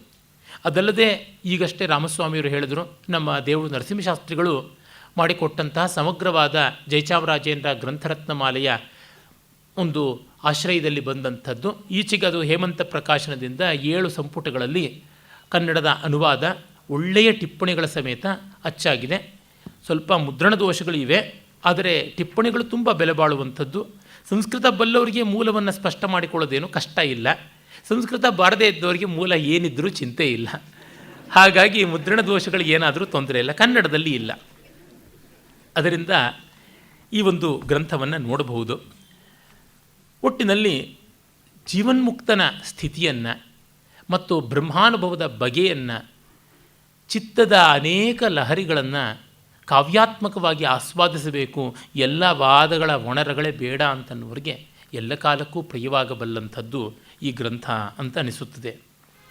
ಮತ್ತು ಇಲ್ಲಿ ಆತ್ರೇಯ ಅವರದೊಂದು ಮಾತನ್ನು ಹೇಳೋದಿದ್ದರೆ, this experience does not dawn upon any one through merely the grace of any god or teacher. No god or teacher can confer liberation on one who is not discipline through his own right thinking. No renunciation of any kind of actions is required for this purpose. Knowledge is the only requisite for liberation. ಇದು ಯೋಗ ವಾಸಿಷ್ಠ ಹೇಳುವಂಥದ್ದು. ಅಂದರೆ ಪೌರುಷವನ್ನು ಕುರಿತು ಅದು ತುಂಬ ಹೇಳುತ್ತದೆ. ದೈವಾನುಗ್ರಹದಿಂದ ಎಲ್ಲ ಆಗಿಬಿಡುತ್ತದೆ, ನಮ್ಮದೇನೂ ಪ್ರಯತ್ನ ಇಲ್ಲ ಅಂತ ಸೋಮಾರಿತನ ಮಾಡೋದನ್ನು ಇದು ಒಪ್ಪೋದಿಲ್ಲ. ಮತ್ತು ಜ್ಞಾನೈಕ ಪಾರಮ್ಯವನ್ನು ತೆಗೆದುಕೊಂಡು ಹೋಗುತ್ತದೆ. ಮತ್ತು ಜಗತ್ತನ್ನು ಬಿಡುವುದೋ ಮತ್ತೊಂದೋ ಅಲ್ಲ, ಜಗತ್ತಿನ ಜೊತೆಗೆ ನಾವು ಹೇಗೆ ಗಮನ ಇಟ್ಟುಕೊಳ್ತೀವಿ, ಜಗತ್ತಿನ ಸಂಬಂಧವನ್ನು ಹೇಗೆ ನೋಡ್ತೀವಿ ಅನ್ನುವಂಥದ್ದು ಬಹಳ ಮುಖ್ಯ ಅನ್ನುವ ಮಾತುಗಳನ್ನು ಇಲ್ಲಿ ನಾವು ಕಾಣ್ತೀವಿ. ಹೀಗಿರುವುದರಿಂದ ಪೌರುಷವಾದಿಗಳಿಗೆ ತುಂಬ ಇಷ್ಟವಾಗುವಂಥದ್ದು, ಜೊತೆಗಂತೂ ನನ್ನಂಥ ಕಾವ್ಯರಸಿಕರಿಗೆ ಬಹಳ ಇಷ್ಟವಾಗುವಂಥದ್ದು, ಪ್ರತಿ ಪಂಕ್ತಿಯೂ ರಸೋದಯವಾಗಿ ಕಾಣುವಂಥದ್ದು. ಇಲ್ಲಿ ಸುಮಾರು 55 ಸಣ್ಣ ದೊಡ್ಡ ಕಥೆಗಳು ಬರುತ್ತವೆ. ಕೆಲವೊಂದು ಪುಟಗಟ್ಟಲೆ ಹೋಗುತ್ತವೆ, ಕೆಲವೊಂದು ಪಂಕ್ತಿಗಟ್ಟಲೆ ಇರುವಂಥದ್ದು. ಕೆಲವು ಕಥೆ ಅಂತಲೇ ಅನಿಸೋದಿಲ್ಲ, ಇನ್ನು ಕೆಲವರೊಳಗೆ ವಿಸ್ತಾರವಾದ ಕಥಾನಕ ಅಂತ ಬರುತ್ತದೆ. ಅದರೊಳಗೆ ಎಷ್ಟೋ ಈ ರಚನಕಾರರದೇನೆ ಕಲ್ಪನೆಗಳು ಅಂತ ಗೊತ್ತಾಗುತ್ತವೆ. ಇನ್ನು ಕೆಲವು ರಾಮಾಯಣ, ಮಹಾಭಾರತ ಅಥವಾ ಇನ್ನಿತರ ಪುರಾಣಗಳಿಂದ ತೆಗೆದುಕೊಂಡಂಥ ಕಥೆಗಳಿಗೆ ಇವರೇ ಕೊಟ್ಟ ಒಂದು ತಿರುವು ಅಂತ ಅನಿಸುತ್ತದೆ. ಹೀಗೆ ನೋಡಿದಾಗ ಇದು ಕಥಾರೂಪಕವಾಗಿ ಹೇಳೋಕ್ಕೆ ಹೊರಟಂಥದ್ದು ಅಂತ. ಈ ಬಗೆಗೆ ಇವರು ಬಹಳ ಚೆನ್ನಾಗಿರುವಂಥ ಒಂದು ಮಾತನ್ನು ಆತ್ರೇಯ ಅವರು ಹೇಳ್ತಾರೆ. ಅದನ್ನು ನಾವು ಗಮನಿಸಿಕೊಳ್ಳಬಹುದು ಅಂತ ನನಗೆ ತೋರುತ್ತದೆ. ಏನೆಂದರೆ, one does not find in this book the terseness of Gaudapada, the hair splitting quibbles of the ನಿಯೋ-ನೈಯಾಯಿಕಾಸ್, the authority obsession of Shankara and the stereotyped terminology of the later Shankarites. We do not even find any influence of Dinyaga or Vatsyayana on Yoga Vasishtha. ಹೀಗಾಗಿ ಇಲ್ಲಿರುವಂಥದ್ದೇನು, he goes back to the method of the Upanishads, the Mahabharata and the Jatakas. ಇದು ನಾವಿಲ್ಲಿ ಕಾಣಬೇಕಾದದ್ದು. ಅಂದರೆ ಇಲ್ಲಿ ಯಾವುದೇ ಒಂದು ವೇದಗಳ ಉಪನಿಷತ್ತುಗಳ ಪಂಕ್ತಿಗಳನ್ನು ಯಥಾವತ್ತಾಗಿ ಅನುವಾದ ಮಾಡುವುದನ್ನು ನೋಡಲ್ಲ. No quotations. ಶಂಕರರು ಭಾಷ್ಯ ಬರೆಯಕ್ಕೆ ಹೊರಟಾಗ ಅಥಾರಿಟಿಗೆ ಕೊಟೇಶನ್ಸ್ ಮಾಡಲೇಬೇಕು. ಮತ್ತು ಗೌಡಪಾದರದಂತೂ ಅತ್ಯಂತ ಗಡುಚಾದಂಥದ್ದು, ಕಬ್ಬಿಣದ ಕಡಲೆ ಎನ್ನುವಂತೆ ಬಿಕ್ಕಟ್ಟಾದದ್ದು ಅವರ ಮಾಂಡುಕ್ಯ ಕಾರಿಕ. ಹಾಗೆ ಅವರ ಪ್ರಶಿಷ್ಯರಾದಂಥ, ಅಂದರೆ ಶಂಕರರ ಶಿಷ್ಯರಾದಂಥ ನಮ್ಮ ಯಾವ ಸುರೇಶ್ವರಾಚಾರ್ಯರಿದ್ದಾರೆ, ಅವರ ವಾರ್ತಿಕಗಳು ಅಷ್ಟೇ ಬಹಳ ಬಿಗಿ, ಬಹಳ ಪೆಡಸಾದಂಥದ್ದು, ತುಂಬ ಓಜಸ್ವಿಯಾದದ್ದು. ಈ ಎರಡೂ ರೀತಿಯಲ್ಲದೆ ತುಂಬ ಸುಕುಮಾರ ಮನೋಹರವಾಗಿರುವಂಥದ್ದು ಈ ಯೋಗ ವಾಸಿಷ್ಠದ ಶೈಲಿ. ಜೊತೆಗೆ ತರ್ಕ ಕರ್ಕಶವಲ್ಲ ಅದು, ನೈಯಾಯಿಕರ ತರ್ಕ ಕೋಲಾಹಲ ಇಲ್ಲ, ನವೀನ ನ್ಯಾಯದ ಪರಿಷ್ಕಾರ ಕೋಲಾಹಲವಂತೂ ಅದರ ಸೋಂಕೂ ಇಲ್ಲ. ಆಮೇಲೆ ಅರ್ಥವಾಗದೇ ಇರುವಂಥ ಯಾವುದೋ ಒಂದು ದೈವತ ತತ್ವಗಳನ್ನು ಮುಂದೆ ತೆಗೆದುಕೊಂಡು ತಂತ್ರಗಳಲ್ಲಿ ಬಳಸ್ತಾರಲ್ಲ. ಉದಾಹರಣೆಗೆ ಅಭಿನವ್ ಗುಪ್ತನಂಥವನೇ ಮಾಡಿಕೊಟ್ಟ ಸಕಲ ತಂತ್ರ ಸಂಗ್ರಹ ಅನ್ನುವ ತಂತ್ರಾಲೋಕ ಇರಬಹುದು, ಬಹಳ ಗೊಂದಲಕ್ಕೀಡು ಮಾಡಿಬಿಡ್ತದೆ. ನಮ್ಮ ಅನುಭವದಲ್ಲಿ ಇಲ್ಲ, ಅದನ್ನು ಹೇಗೆ ಗ್ರಹಿಸಿಕೊಳ್ಬೇಕು ಗೊತ್ತಾಗೋದಿಲ್ಲ. ನಂಬೋಣ ಅಂದರೆ ನಮಗೆ ನಂಬಿಕೆ ಸಾಲದು. ಅನುಭವದ ಮೂಲಕ ವಿಶ್ಲೇಷಣೆ ಮಾಡೋಣ ಅಂತಂದರೆ ನಮಗೆ ಅವು ಯಾವುದೂ ಅನುಭವಕ್ಕೆ ಎಟಕದೇ ಇರತಕ್ಕಂಥದ್ದು. ಇದೆಯೋ ಇಲ್ವೋ ಅನ್ನೋದೇ ಸಂದೇಹ ಆದಮೇಲೆ ನಮಗದು ಎಟಕುತ್ತೋ ಇಲ್ವೋ ಅಂತ ಅನ್ನೋದು ಹೇಗೆ? ಈ ಸ್ಥಿತಿಯಲ್ಲಿದ್ದಾಗ ಈ ತಾಂತ್ರಿಕವಾದಂಥ ಆಯಾಮಗಳಿಂದ ಬರುವಂಥದ್ದು ವಿಶೇಷವಾಗಿ ಈ ತ್ರಿಪುರ ರಹಸ್ಯ ಇತ್ಯಾದಿ ಗ್ರಂಥಗಳಲ್ಲಿ ಕೂಡ ಕಾಣ್ತೀವಿ ನಾವು. ಶಾಕ್ತ ಗ್ರಂಥಗಳಲ್ಲಿ ತುಂಬ ಹೆಚ್ಚು ಬಳಸುತ್ತಾರೆ ಈ ರೀತಿಯ ತಾಂತ್ರಿಕ ವಿವರಣೆಗಳನ್ನು. ಅದು ಕಡೆಗೆ ವೇದಾಂತದಲ್ಲಿಯೇ ಪರ್ಯವಸಾನವಾಗುತ್ತದಾದರೂ ಅದನ್ನು ಹಿಡಿಯೋದು ತುಂಬ ಕಷ್ಟ. ಆ ರೀತಿಯಾದ ಗೊಂದಲಗಳಿಗೆ ಇಲ್ಲಿ ಅವಕಾಶವೇ ಇಲ್ಲ. ಆದರೆ ಇಲ್ಲಿರುವುದೇನು, ಅನುಭೂತಿಯನ್ನು ಕಾವ್ಯಾತ್ಮಕವಾಗಿ ವಿವರಿಸ್ತಕ್ಕಂಥದ್ದು ಉಪನಿಷತ್ತು ಒಂದು ಅದ್ಭುತವಾದ ರೀತಿಯಲ್ಲಿ ಮಾಡುತ್ತದೆ. ಅದು ತುಂಬ ಹೋಲಿಕೆಗಳನ್ನು ಉಪಮೆಗಳನ್ನೆಲ್ಲ ತರದೇ ಇದ್ದರೂ ಕೂಡ ಅದರ ನಿರೂಪಣ ಕ್ರಮವೇ ಚೆನ್ನಾಗಿರುವಂಥದ್ದು. ಚಿಕ್ಕ ಚಿಕ್ಕ ವಾಕ್ಯಗಳಲ್ಲಿ ಪುನರುಕ್ತಿಗಳನ್ನು ಮತ್ತೆ ಮತ್ತೆ ಮಾಡಿ ಆ ಮೂಲಕವಾಗಿ ನಮಗೆ ಹಗುರ ಮಾಡಿಕೊಡುವಂಥದ್ದು, ಗ್ರಂಥ ವ್ಯಾಸಂಗದ ಭಾರವನ್ನು ಇಳಿಸುವಂಥದ್ದು ನೋಡ್ತೀವಿ. ಮತ್ತು ಜಾತಕ ಕಥೆಗಳಲ್ಲಿ ಕೂಡ ಅಚ್ಚುಕಟ್ಟಾದ ನಿರೂಪಣೆ, ಅಲ್ಲಲ್ಲಿ ಗಾಹೆಗಳು, ಆ ಮೂಲಕವಾಗಿ ನಮಗೆ ತತ್ವನಿಶ್ಚಯ ಮಾಡಿಕೊಡುವಂಥದ್ದು. ಮಹಾಭಾರತವಂತೂ ತನ್ನ ಗೀತೆ, ಅನುಗೀತೆ, ಸನಸುಜಾತೀಯ ಇತ್ಯಾದಿಗಳ ಮೂಲಕವಾಗಿ ಹೃದಯಂಗಮವಾಗಿ ತತ್ವವನ್ನು ಹೇಳುವ ದಾರಿ ಏನು ಅಂತ ತೋರ್ಪಡಿಸಿಕೊಟ್ಟಂಥ ಮಹಾವೇದಿಕೆ. ಇವನ್ನೆಲ್ಲವನ್ನು ಬಳಸಿಕೊಂಡು ಯೋಗ ವಾಸಿಷ್ಠ ಮಾಡಿದೆ ಅಂತ ನಾವು ಹೇಳಬಹುದು. ಇಲ್ಲಿಯ 55 ಕಥೆಗಳ ಒಂದು ಸಾಮಾನ್ಯ ಪರಿಚಯವನ್ನು ಮಾಡಿಕೊಡೋದಿದ್ದರೆ ಎಲ್ಲವೂ ಸಮಾನ ಅರ್ಥದಲ್ಲಿ ರುಚಿಕರವಾಗಿದೆ, ಆಸಕ್ತಿಕರವಾಗಿದೆ, ರೋಚಕವಾಗಿದೆ ಅಂತಲ್ಲ. ಅದರ ಜಾಡು ಹೇಗೆ ಅಂತನ್ನುವಂಥದ್ದಕ್ಕೆ ಕೆಲವೊಂದನ್ನು ನಾವು ನೋಡಬಹುದು. ಮೊದಲಿಗೆ ಮುಮುಕ್ಷು ಪ್ರಕರಣದಲ್ಲಿ ಶುಕ ತನ್ನ ತಂದೆ ವ್ಯಾಸರ ಹತ್ತಿರ ತತ್ವವನ್ನು ಚಿಂತನೆ ಮಾಡೋಕ್ಕೆ ಹೋಗ್ತಾನೆ. ಆಗ ವ್ಯಾಸರು ಜನಕ ಮಹಾರಾಜನ ಹತ್ರಕ್ಕೆ ಹೋಗಪ್ಪ ಅಂತಾನೆ. ಜನಕನ ಬಳಿಗೆ ಅವನು ಹೋಗ್ತಾನೆ. ಜನಕನ ಆಸ್ಥಾನದಲ್ಲಿ ಅವನು ತನ್ನ ಅಪರಿಮಿತವಾದ ರಾಜವೈಭವದಲ್ಲಿ ಇರ್ತಾನೆ. ಬೇಕಾದಷ್ಟು ಪರಿವಾರ, ಮಂತ್ರಿ ಸಾಮಂತರ ವರ್ಗ ಮತ್ತು ಅಲ್ಲಿ ಸೇವಕಿಯರು, ನರ್ತಕಿಯರು, ಗಣಿಕೆಯರು ಎಲ್ಲರೂ ಇರ್ತಾರೆ. ಇವನಿಗೊಂದು ಸ್ವಲ್ಪ ಮುಜುಗರವಾಗುತ್ತದೆ. ಆದರೆ ಬಂದವನು ಬರಲೇಬೇಕು, ತತ್ವ ಜಿಜ್ಞಾಸೆಗೆ ಪ್ರಶ್ನೆ ಮಾಡಲೇಬೇಕು. ಅದಕ್ಕಾಗಿ ಕೇಳಿದಾಗ ಅವನನ್ನು ಗೌರವದಿಂದ ಸ್ವಾಗತಿಸಿ ನೀನು ಸ್ವಲ್ಪ ಕಾಲ ಅಂತಃಪುರದಲ್ಲಿ ಇರು ಅಂತ ಹೇಳ್ತಾನೆ. ಅವನಿಗೆ ಬೇಕಾದ ರಾಜೋಪಚಾರವನ್ನು ಮಾಡ್ತಾನೆ. ಎಷ್ಟು ಮಾಡಿದ್ರೂ ಆ ಯಾವ ಉಪಚಾರಗಳಿಂದಲೂ ಶುಕನ ಮನಸ್ಸು ವಿಚಲಿತವಾಗೋದಿಲ್ಲ. ಅವನು ಪೂರ್ಣವಾಗಿ ಬ್ರಹ್ಮತತ್ವದಲ್ಲಿಯೇ ಜಿಜ್ಞಾಸೆಯನ್ನು ಇಟ್ಟುಕೊಂಡಿರ್ತಾನೆ. ಆಮೇಲೆ 7 ದಿವಸಗಳಾದ ಮೇಲೆ ಅವನು 8ನೇ ದಿವಸ ಕರೆಸಿಕೊಂಡು ಬಂದು ಅವನನ್ನು ಸಾಂಗೋಪಾಂಗವಾಗಿ ಮಧುಪರ್ಕಾದಿಗಳಿಂದ ಗೌರವಿಸ್ತಾ, ನೀನು ಅವಿಕೃತವಾದ ಮನಸ್ಸುಳ್ಳವನು, ಅಚಂಚಲವಾಗಿದ್ದೀಯ, ನಿನಗೆ ಶ್ರೋತವ್ಯ ಅನ್ನುವಂಥ ಭಾವ ಬಂದಿದೆ, ಆ ಕಾರಣದಿಂದ ಶ್ರವಣಾಧಿಕಾರ ಸಿದ್ಧಿಯಾಗಿದೆ, ನಿನಗೆ ತತ್ವವನ್ನು ಉಪದೇಶ ಮಾಡ್ತೀನಿ ಅಂತ ಹೇಳ್ತಾನೆ ಅಂತ. ಈ ಕಥೆಯನ್ನು ನಾವು ದೇವಿ ಭಾಗವತದಲ್ಲಿ ಕೂಡ ಕಾಣ್ತೀವಿ. ಒಟ್ಟಿನಲ್ಲಿ ಇಂಥ ಒಂದು ಕಥೆಯನ್ನು ನಾವು ನೋಡ್ತೀವಿ. ಅದೇ ರೀತಿಯಲ್ಲಿ ಮತ್ತೊಂದು ಬಹಳ ತೊಡಕಾದ ವಿಸ್ತೃತವಾದ ಕಥೆ, ಒಬ್ಬ ಪದ್ಮ ಅನ್ನುವ ರಾಜ ಹಾಗೂ ಅವನ ಪತ್ನಿ ಲೀಲಾ ಅಂತನ್ನುವವಳು. ಅಲ್ಲಿ ಅನೇಕ ಮನಸ್ಸುಗಳು ಇರುವೆ ಅನ್ನೋದನ್ನು ತೋರ್ಪಡಿಸುವ ಭರದಲ್ಲಿ ವ್ಯಕ್ತಿಗಳೇ ಅನೇಕ ಯಾವ್ಯಾವ ರೀತಿ ಇರೋದಕ್ಕೆ ಸಾಧ್ಯ ಅಂತ ಹೇಳುವಂಥ ಒಂದು ಸ್ವಾರಸ್ಯಕಾರಿಯಾದ ಆಯಾಮ. ಇನ್ನೊಂದು ಇಂದ್ರ ಮತ್ತು ಅಹಲ್ಯ ಅನ್ನುವಂಥ ಕಥೆ. ಇದು ಪುರಾಣದ ಇಂದ್ರಾಹಲ್ಯರ ಕಥೆ ಅಲ್ಲ. ಇಂದ್ರದತ್ತ ಅಂತ ಒಬ್ಬ ಮಹಾರಾಜ ಇರ್ತಾನೆ. ಅವನಿಗೆ ಪತ್ನಿ ಅಹಲ್ಯ ಅಂತ ಇರ್ತಾಳೆ. ಅವಳು ಪರಮಸುಂದರಿ. ಆದರೆ ರಾಜನಿಗೆ ಒಂದು ಸ್ವಲ್ಪ ವಯಸ್ಸಾಗಿರುತ್ತದೆ. ಆ ಇಂದ್ರದತ್ತ, ಅವನಿಗೆ ಇಂದ್ರದ್ಯುಮ್ನ ಅಂತ ಕೂಡ ಹೆಸರು ಉಂಟು. ಆ ಮಹಾರಾಜನ ಅದೇ ರಾಜ್ಯದಲ್ಲಿ ಇಂದ್ರ ಅನ್ನುವ ಒಬ್ಬ ತರುಣ ತುಂಬ ಸುಂದರನಾಗಿರ್ತಾನೆ. ಈ ಪತ್ನಿಗೆ ಆ ತರುಣನಲ್ಲಿ ಮೋಹ ಉಂಟಾಗುತ್ತದೆ, ಅವನಿಗೂ ಅಷ್ಟೇ. ಆಗ ರಾಜನಿಗೆ ವಿಷಯ ಗೊತ್ತಾಗಿ ಇಬ್ಬರನ್ನು ಎಚ್ಚರಿಸ್ತಾನೆ. ನಯ ಭಯಗಳಿಂದ ದೂರ ಇಡುವ ಪ್ರಯತ್ನ ಮಾಡ್ತಾನೆ. ಏನಾದರೂ ಆಗೋಲ್ಲ. ಕಡೆಗೆ ಎಲ್ಲಾದರೂ ಹಾಳಾಗಿ ಹೋಗಿಂತ ದೇಶ ಬಹಿಷ್ಕರಣ ವಿಧಿಸ್ತಾನೆ. ಅವರು ದೇಶ ಬಹಿಷ್ಕೃತರಾಗಿ ಆನಂದವಾಗಿ ತಮ್ಮ ಬದುಕನ್ನು ಸಾಗಿಸ್ತಾರೆ. ಇದು ಯಾತಕ್ಕೆ ಹೇಳಿರೋದು ಅಂತಂದರೆ, ಒಮ್ಮೆ ಮನಸ್ಸು ಒಂದು ಕಡೆ ನಿಶ್ಚಯವಾದರೆ ಹೊರಗಿನ ವಿಪತ್ತುಗಳು ಏನು ಬಂದರೂ ತೊಂದರೆ ಅಂತ ಅನಿಸೋಲ್ಲ ಅಂತ. ಎಷ್ಟು ವಿಲಕ್ಷಣವಾದ ಕಥೆಯನ್ನು ಯಾವ ತತ್ವಕ್ಕಾಗಿ ದೃಷ್ಟಾಂತವಾಗಿ ಕೊಟ್ಟಿರುವಂಥದ್ದು ನೋಡಿ. ಮತ್ತು ಇನ್ನೊಂದು ಮನಸ್ಸಿನ ಬಗ್ಗೆ ಇರುವಂಥ ಕಥೆ. ಮನಸ್ಸು ಒಬ್ಬ ಹುಚ್ಚಿನಂತೆ ಎಲ್ಲಂದರಲ್ಲಿ ತಿರುಗ್ತಾ ಇರ್ತದೆ. ಅದು ಪರಿವೇ ಇಲ್ಲದೆ ತನ್ನ ಮೈಗೆ ಮನಸ್ಸಿಗೆ ಬೇಕಾದಂತೆ ಗಾಯವನ್ನು ಮಾಡಿಕೊಂಡು ಅಸಹ್ಯವಾದ ವೇಷಭೂಷಣ ಭಾಷೆಗಳಿಂದ ಆಹಾರದಿಂದ ಎಲ್ಲಂದರಲ್ಲಿ ಒದ್ದಾಡ್ತಾ ಇರ್ತದೆ. ಎಷ್ಟೋ ಸಾವಿರ ವರ್ಷ ಕಾಲ ಹೀಗೆ ಕಾಡಿನಲ್ಲಿ ಮೇಡಿನಲ್ಲಿ ಊರುಗಳಲ್ಲಿ ಕೇರಿಗಳಲ್ಲಿ ಅಂಡಲೀತಾ ಇರುತ್ತದೆ ಎನ್ನುವಂಥ ಒಂದು ಚಿತ್ರಣ ಕೊಡುವಂಥದ್ದಾಗುತ್ತದೆ. ಅದೇ ರೀತಿಯಲ್ಲೇ ನಮ್ಮ ಪ್ರಪಂಚ ಅನ್ನುವುದು ಕಲ್ಪನಾ ಮಾತ್ರವಾದದ್ದು, ವಿಜ್ಞಪ್ತಿ ಮಾತ್ರತ ಅಂತ ಬೌದ್ಧರು ಏನು ಹೇಳ್ತಾರೆ, ವಿಜ್ಞಾನಮಯ ಅಂತ. ಆ ಅರ್ಥದಲ್ಲಿ ಅಂದರೆ it is projection of mind ಅನ್ನುವ ಭಾವದಲ್ಲಿ ಒಂದು ಕಥೆ ಬರುತ್ತದೆ. ಅದು ಏನೆಂದರೆ, ಒಬ್ಬ ಮಾಂತ್ರಿಕ ಒಬ್ಬ ರಾಜನ ಹತ್ರಕ್ಕೆ ಬರ್ತಾನೆ. ಲವಣ ಅನ್ನುವ ರಾಜನ ಬಳಿಗೆ ತನ್ನ ಮಾಯಾಜಾಲ ವಿದ್ಯೆಯನ್ನು, ಇಂದ್ರಜಾಲ ಮಹೇಂದ್ರಜಾಲಗಳನ್ನು ತೋರ್ಪಡಿಸ್ತೀನಿ ಅಂತ ನವಿಲ ಗರಿಯಲ್ಲಿ ಮಾಡಿರುವಂಥ ಒಂದು ಗುಚ್ಛ, ಆ ಒಂದು ಮಯೂರ ಪಿಚ್ಚಿಕ ಅಂತ, ಅದು ಅವರ ದಿವ್ಯಾಸ್ತ್ರ ಮಾಂತ್ರಿಕರ ಕೈನಲ್ಲಿರಬೇಕಾದದ್ದು. ಮಾಯಾ ದಂಡ ಅಂತ ನಾವೇನು ಜಾದೂಗಾರರ ಕೈನಲ್ಲಿ ನೋಡ್ತೀವಿ, ಆ ಥರ ಅದನ್ನು ಬೀಸಿಬಿಟ್ಟಿದ್ದನು ಒಂದು ಬೇರೆ ಲೋಕವನ್ನೇ ಸೃಷ್ಟಿ ಮಾಡ್ತಾನೆ.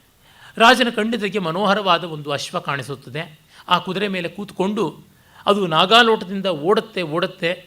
ಅದರ ಮೇಲೆ ಹೋಗ್ತಾ ಅವನಿಗೆ ದಾರಿಯಲ್ಲಿ ಒಂದು ಮರದ ಕೊಂಬೆ ತಲೆಗೆ ತಾಕಿ ಬಿದ್ದು ವಿಸ್ಮೃತಿ ಆಗುತ್ತದೆ. ಕುದುರೆ ಎಲ್ಲೋ ಮಾಯವಾಗಿಬಿಡುತ್ತದೆ ಓಡಿ. ಅವನಲ್ಲೇ ಬಿದ್ದು ಹಲವು ಕಾಲ ಆದಮೇಲೆ ಮೂರ್ಛೆಯಿಂದ ಹೇಳ್ತಾನೆ. ದಾರಿ ಯಾವುದೂ ಗೊತ್ತಾಗೋದಿಲ್ಲ. ಹಸಿವು ಬಾಯಾರಿಕೆಗಳು ಬಳಸ್ತಾ ಇರ್ತವೆ. ಹತ್ತಿರದಲ್ಲಿ ಏನೇ ಯಾವುದಾದ್ರೂ ಜಾಗ ಉಂಟಾ, ಹಳ್ಳಿ ಉಂಟಾ, ಮನುಷ್ಯರ ಸೂಚನೆ ಉಂಟಾ ಅಂತ ನೋಡ್ತಾನೆ. ಬಹಳ ಬಳಲಿರ್ತಾನೆ. ಆಗ ಒಬ್ಬ ಚಂಡಾಲ ಕನ್ಯಕೆ ಅತ್ತ ಬರ್ತಾಳೆ. ಅವಳು ನೋಡುವುದಕ್ಕೇನು ಚೆನ್ನಾಗಿರೋಲ್ಲ. ಆದರೆ ಅವಳಲ್ಲಿ ಆಹಾರ ಮತ್ತು ಜಲ ಇರುತ್ತದೆ. ಈ ಅನ್ನಪಾನಗಳಿಗಾಗಿ ಅವನು ಬೇಡ್ತಾನೆ. ನನ್ನನ್ನು ಮದುವೆ ಮಾಡಿಕೊಂಡ್ರೆ ನಿನಗೆ ಕೊಡ್ತೀನಿ ಅಂತ ಅವಳಂತಾಳೆ. ಪ್ರಾಣ ಉಳಿಸ್ಕೊಳ್ಳೋದಕ್ಕೆ ಅವಳನ್ನು ಮದುವೆ ಮಾಡ್ಕೋತಾನೆ. ಮತ್ತು ಅವನನ್ನು ಅವಳು ತನ್ನ ಚಂಡಾಲರ ಕೇರಿಗೆ ಅವಳನ್ನು ಕರ್ಕೊಂಡು ಹೋಗ್ತಾಳೆ ರಾಜನನ್ನು. ಮತ್ತು ಅಲ್ಲಿಯೇ ಅವನು ಚಂಡಾಲರಂತೆಯೇ ಬದುಕಬೇಕಾಗುತ್ತದೆ. ಯಾಕೆಂದರೆ ಇವನು ಊರು ದೇಶ ಕೋಶಗಳನ್ನು ಅರ್ಥವ್ರು ಯಾರೂ ಇರೋದಿಲ್ಲ. ಎಷ್ಟೋ ವರ್ಷ ಕಾಲ ಆಗಿರ್ತಾನೆ. ಅಲ್ಲಿಯೇ ಮಕ್ಕಳು ಮರಿ ಮೊಮ್ಮಕ್ಕಳು, ವಯಸ್ಸಾಗುತ್ತದೆ. ಭಯಂಕರವಾದ ಕ್ಷಾಮ ಬರುತ್ತದೆ. ಆ ಕ್ಷಾಮದಲ್ಲಿ ಒದ್ದಾಡಿ ಇನ್ನು ಬದುಕೋಕ್ಕಾಗೋಲ್ಲ ಅಂತ ಒಂದು ಹಾಳು ಬಾವಿಗೆ ಬೀಳ್ತೀನಿ ಅಂತ ಹೊರಡ್ತಾನೆ. ಅಷ್ಟೊತ್ತಿಗೆ ಅವನಿಗೆ ಇದೇನು ನಾನು ಸಿಂಹಾಸನದ ಮೇಲೆ ಕೂತಿದ್ದೀನಲ್ಲ ಅಂತ ಎಚ್ಚರಿಕೆ ಆಗುತ್ತದೆ. ಆಮೇಲೆ ಇದಷ್ಟು ಭ್ರಮೆ ಅಂತ ಅನಿಸುತ್ತದೆ. ಮತ್ತೆ ಇರಲಿ ಅಂತ ಹುಡುಕೊಂಡು ಹೋಗ್ತಾನೆ. ಆ ಹಳ್ಳಿ ಕಾಣಿಸುತ್ತದೆ.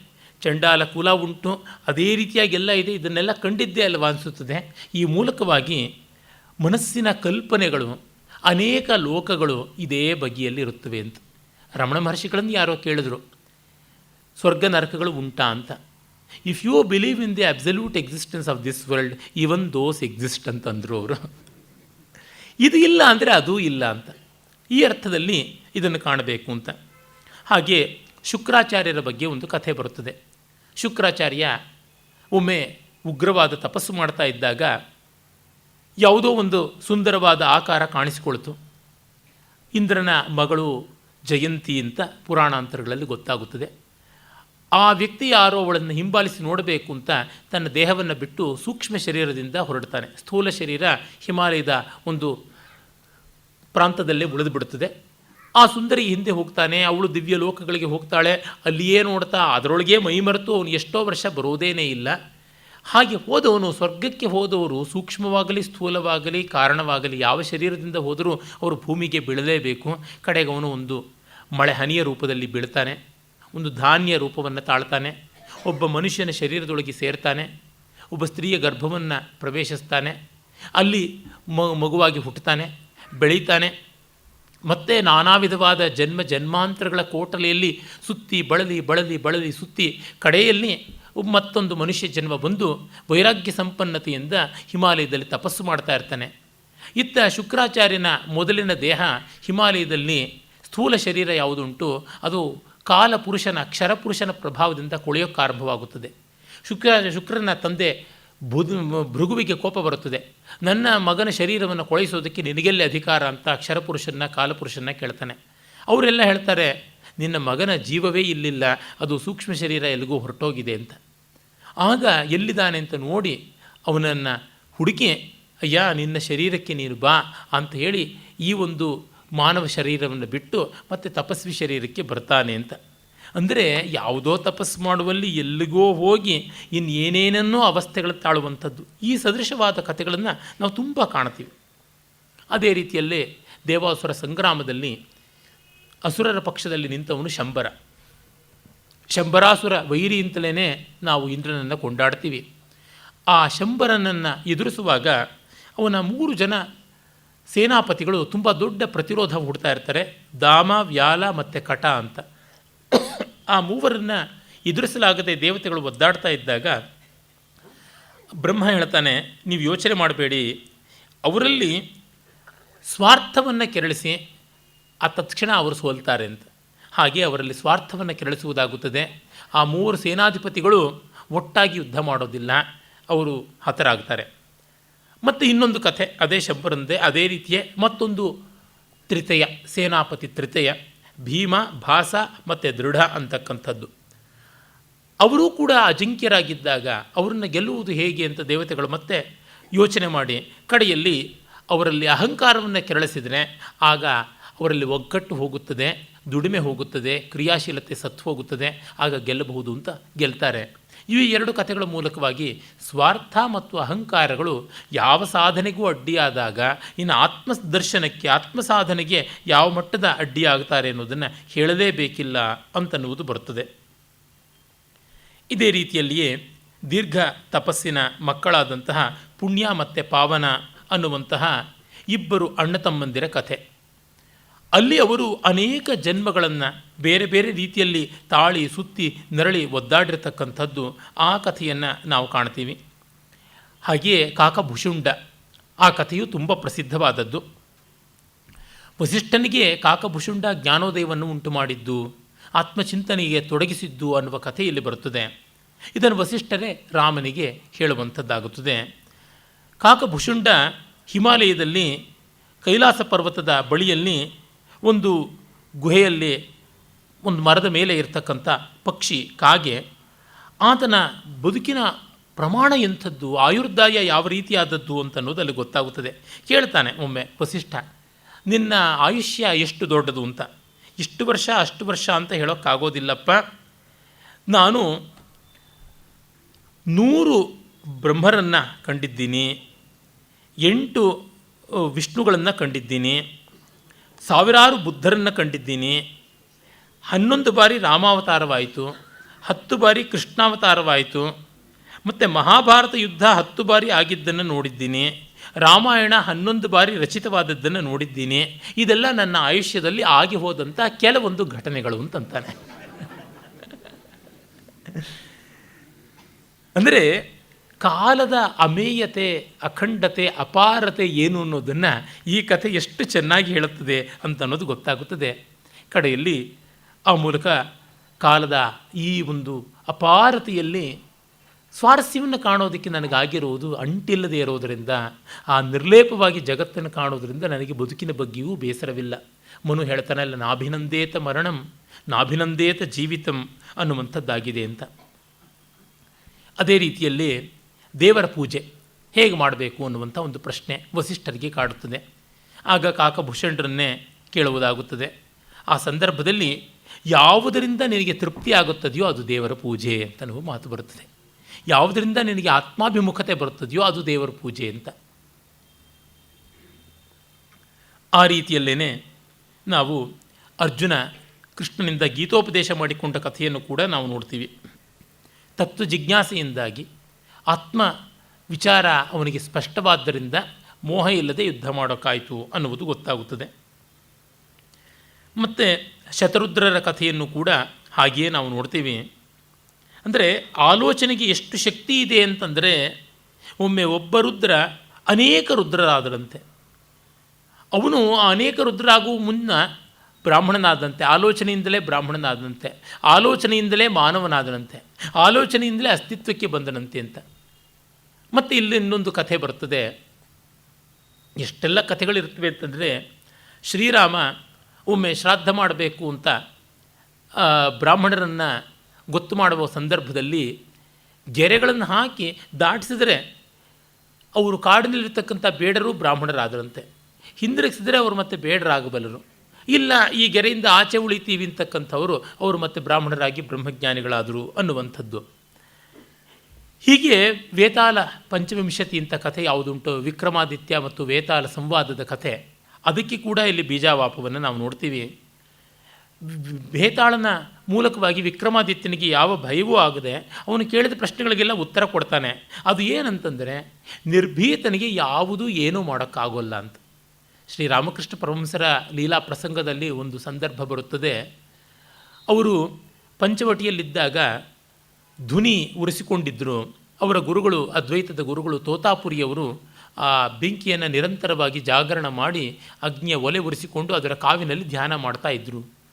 ಒಂದು ರಾತ್ರಿ ಅವರು ಪಂಚವಟಿಯಲ್ಲಿ ಧ್ಯಾನ ಮಾಡ್ತಾ ಇದ್ದರೆ ನಮ್ಮ ತೋತಾಪುರಿಗಳು ಒಂದು ದೊಡ್ಡ ಮರದ ಮೇಲಿಂದ ಭಯಂಕರಾಕಾರ ಬಂದು ಎದುರಿಗೆ ಕೂತ್ಕೊಳ್ತಂತೆ.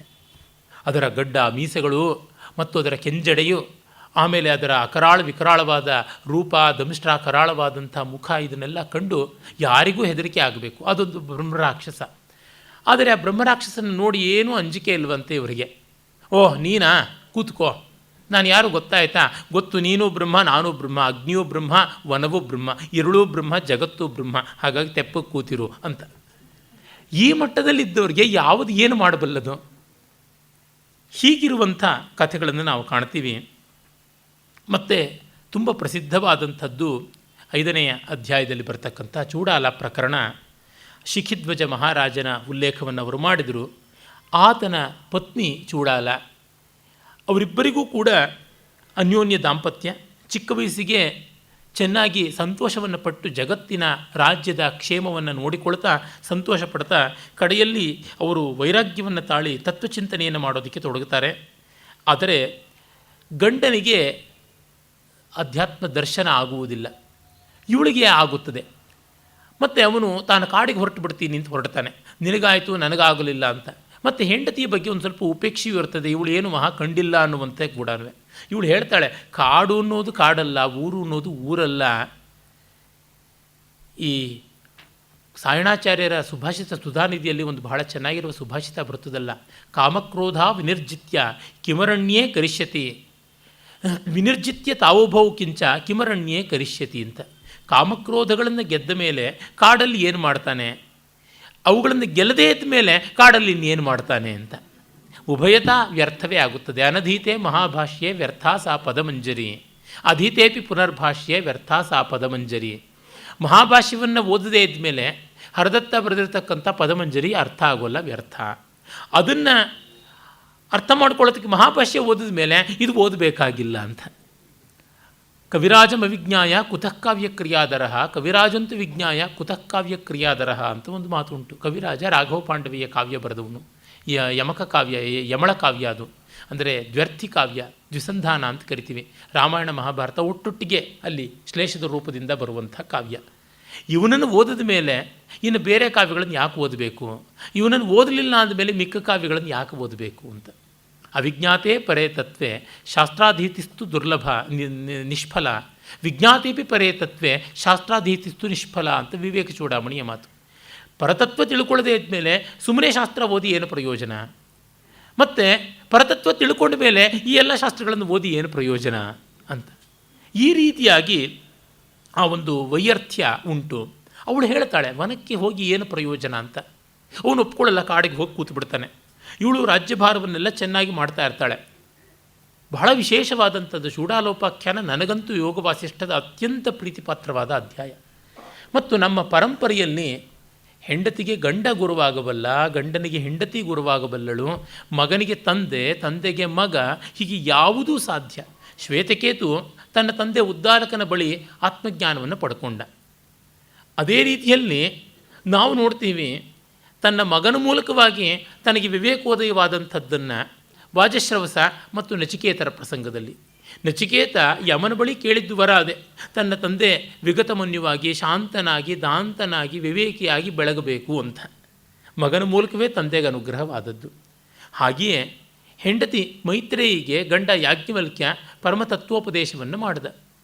ಆ ಒಂದು ಶ್ರವಣ ಮನನ ನಿಧ್ಯಾಸನ ರೂಪವಾದಂಥ ವೇದಾಂತದ ಯೋಗ ಯಾವುದುಂಟು ಅದನ್ನು ಆತ್ಮನಸ್ತು ಕಾಮಾಯ ಸರ್ವಂ ಪ್ರಿಯಂ ಭವತಿ ಆತ್ಮಾವಾ ಅರೆ ದ್ರಷ್ಟವ್ಯ ಶ್ರೋತವ್ಯ ಮಂತವ್ಯೋ ನಿಧಿಧ್ಯಾಸಿತವ್ಯ ಇತ್ಯಾದಿಯಾಗಿ ತುಂಬ ಸೊಗಸಾದಂಥದ್ದು ಮುನಿಕಾಂಡದಲ್ಲಿ ಬರುವ ಯಾಜ್ಞವಲ್ಕ್ಯರ ಉಪನಿಷತ್ತಾದ ಬೃಹದಾರಣ್ಯಕದ ಸಾರವತ್ ಭಾಗ. ಹಾಗೆ ಹೆಂಡತಿ ಗಂಡನಿಗೆ ಗುರುವಾದಂಥದ್ದು ಯೋಗವಾಸಿಷ್ಠದಲ್ಲಿ ಬರುವ ಚೂಡಾಲ ಪ್ರಕರಣ. ಮತ್ತು ಗಂಡನನ್ನು ಅನುಗ್ರಹ ಮಾಡಬೇಕು, ಅವನಿಗೆ ದಾರಿ ಸರಿಯಿಲ್ಲ ತೋರಿಸಬೇಕು ಅಂತನಿಸಿ ಅವಳು ತನ್ನ ತಪೋಬಲದಿಂದ ಕುಂಭ ಅನ್ನುವ ಬ್ರಾಹ್ಮಣನ ವೇಷ ಧರಿಸಿ ಹೋಗ್ತಾಳೆ. ಬ್ರಾಹ್ಮಣ ತರುಣನ ವೇಷ ಧರಿಸಿ ಅವನಿಗೆ ಕಾಡಲ್ಲಿದ್ದವನಿಗೆ ತತ್ವೋಪದೇಶ ಮಾಡುವುದು, ಅವನಿಗೆ ಸಾಧಕ ಮಾರ್ಗದಲ್ಲಿ ಬಂದ ತೊಡಕುಗಳನ್ನು ಬಿಡಿಸಿಕೊಡುವುದು, ತಿದ್ದುವುದು ಮಾಡ್ತಾಳೆ. ಆತ್ಮೀಯತೆ ಚೆನ್ನಾಗಿ ಬೆಳೆಯುತ್ತದೆ. ಹಾಗೆ ಬೆಳೆದ ಮೇಲೆ ಒಂದು ದಿವಸ ಅವಳು ಹೇಳ್ತಾಳೆ, ನನಗೆ ಒಬ್ಬ ಋಷಿಶಾಪದಿಂದಾಗಿ ರಾತ್ರಿ ಹೆಣ್ಣಾಗಿರುವಂಥ ಸ್ಥಿತಿ ಬಂದಿದೆ ಅಂತ. ಹಾಗೇಳಿ ತನ್ನ ಹೆಸರು ಮದನಿಕೆ ಅಂತ ಹೇಳ್ತಾಳೆ. ಮತ್ತು ಅವನು ಆ ರಾತ್ರಿ ಹೆಣ್ಣಾಗಿರುವಂಥ ಈ ಕುಂಭ ಬ್ರಾಹ್ಮಣನನ್ನು ಮದುವೆ ಆಗ್ತಾನೆ. ಆಮೇಲೆ ಹಗಲು ಗಂಡು ವೇಷದಲ್ಲಿ, ರಾತ್ರಿ ಹೆಣ್ಣು ವೇಷದಲ್ಲಿ ಗಂಡನಿಗೆ ಬೇರೆ ಬೇರೆ ಚಿತ್ತ ಭೂಮಿಕೆಗಳ ಬೆಡಗುಗಳನ್ನು, ಯೋಗಶಾಸ್ತ್ರದ ಫಲ ನೈಷ್ಫಲ್ಯಗಳನ್ನು ಎಲ್ಲವನ್ನು ಹೇಳ್ತಾ ಬರ್ತಾಳೆ.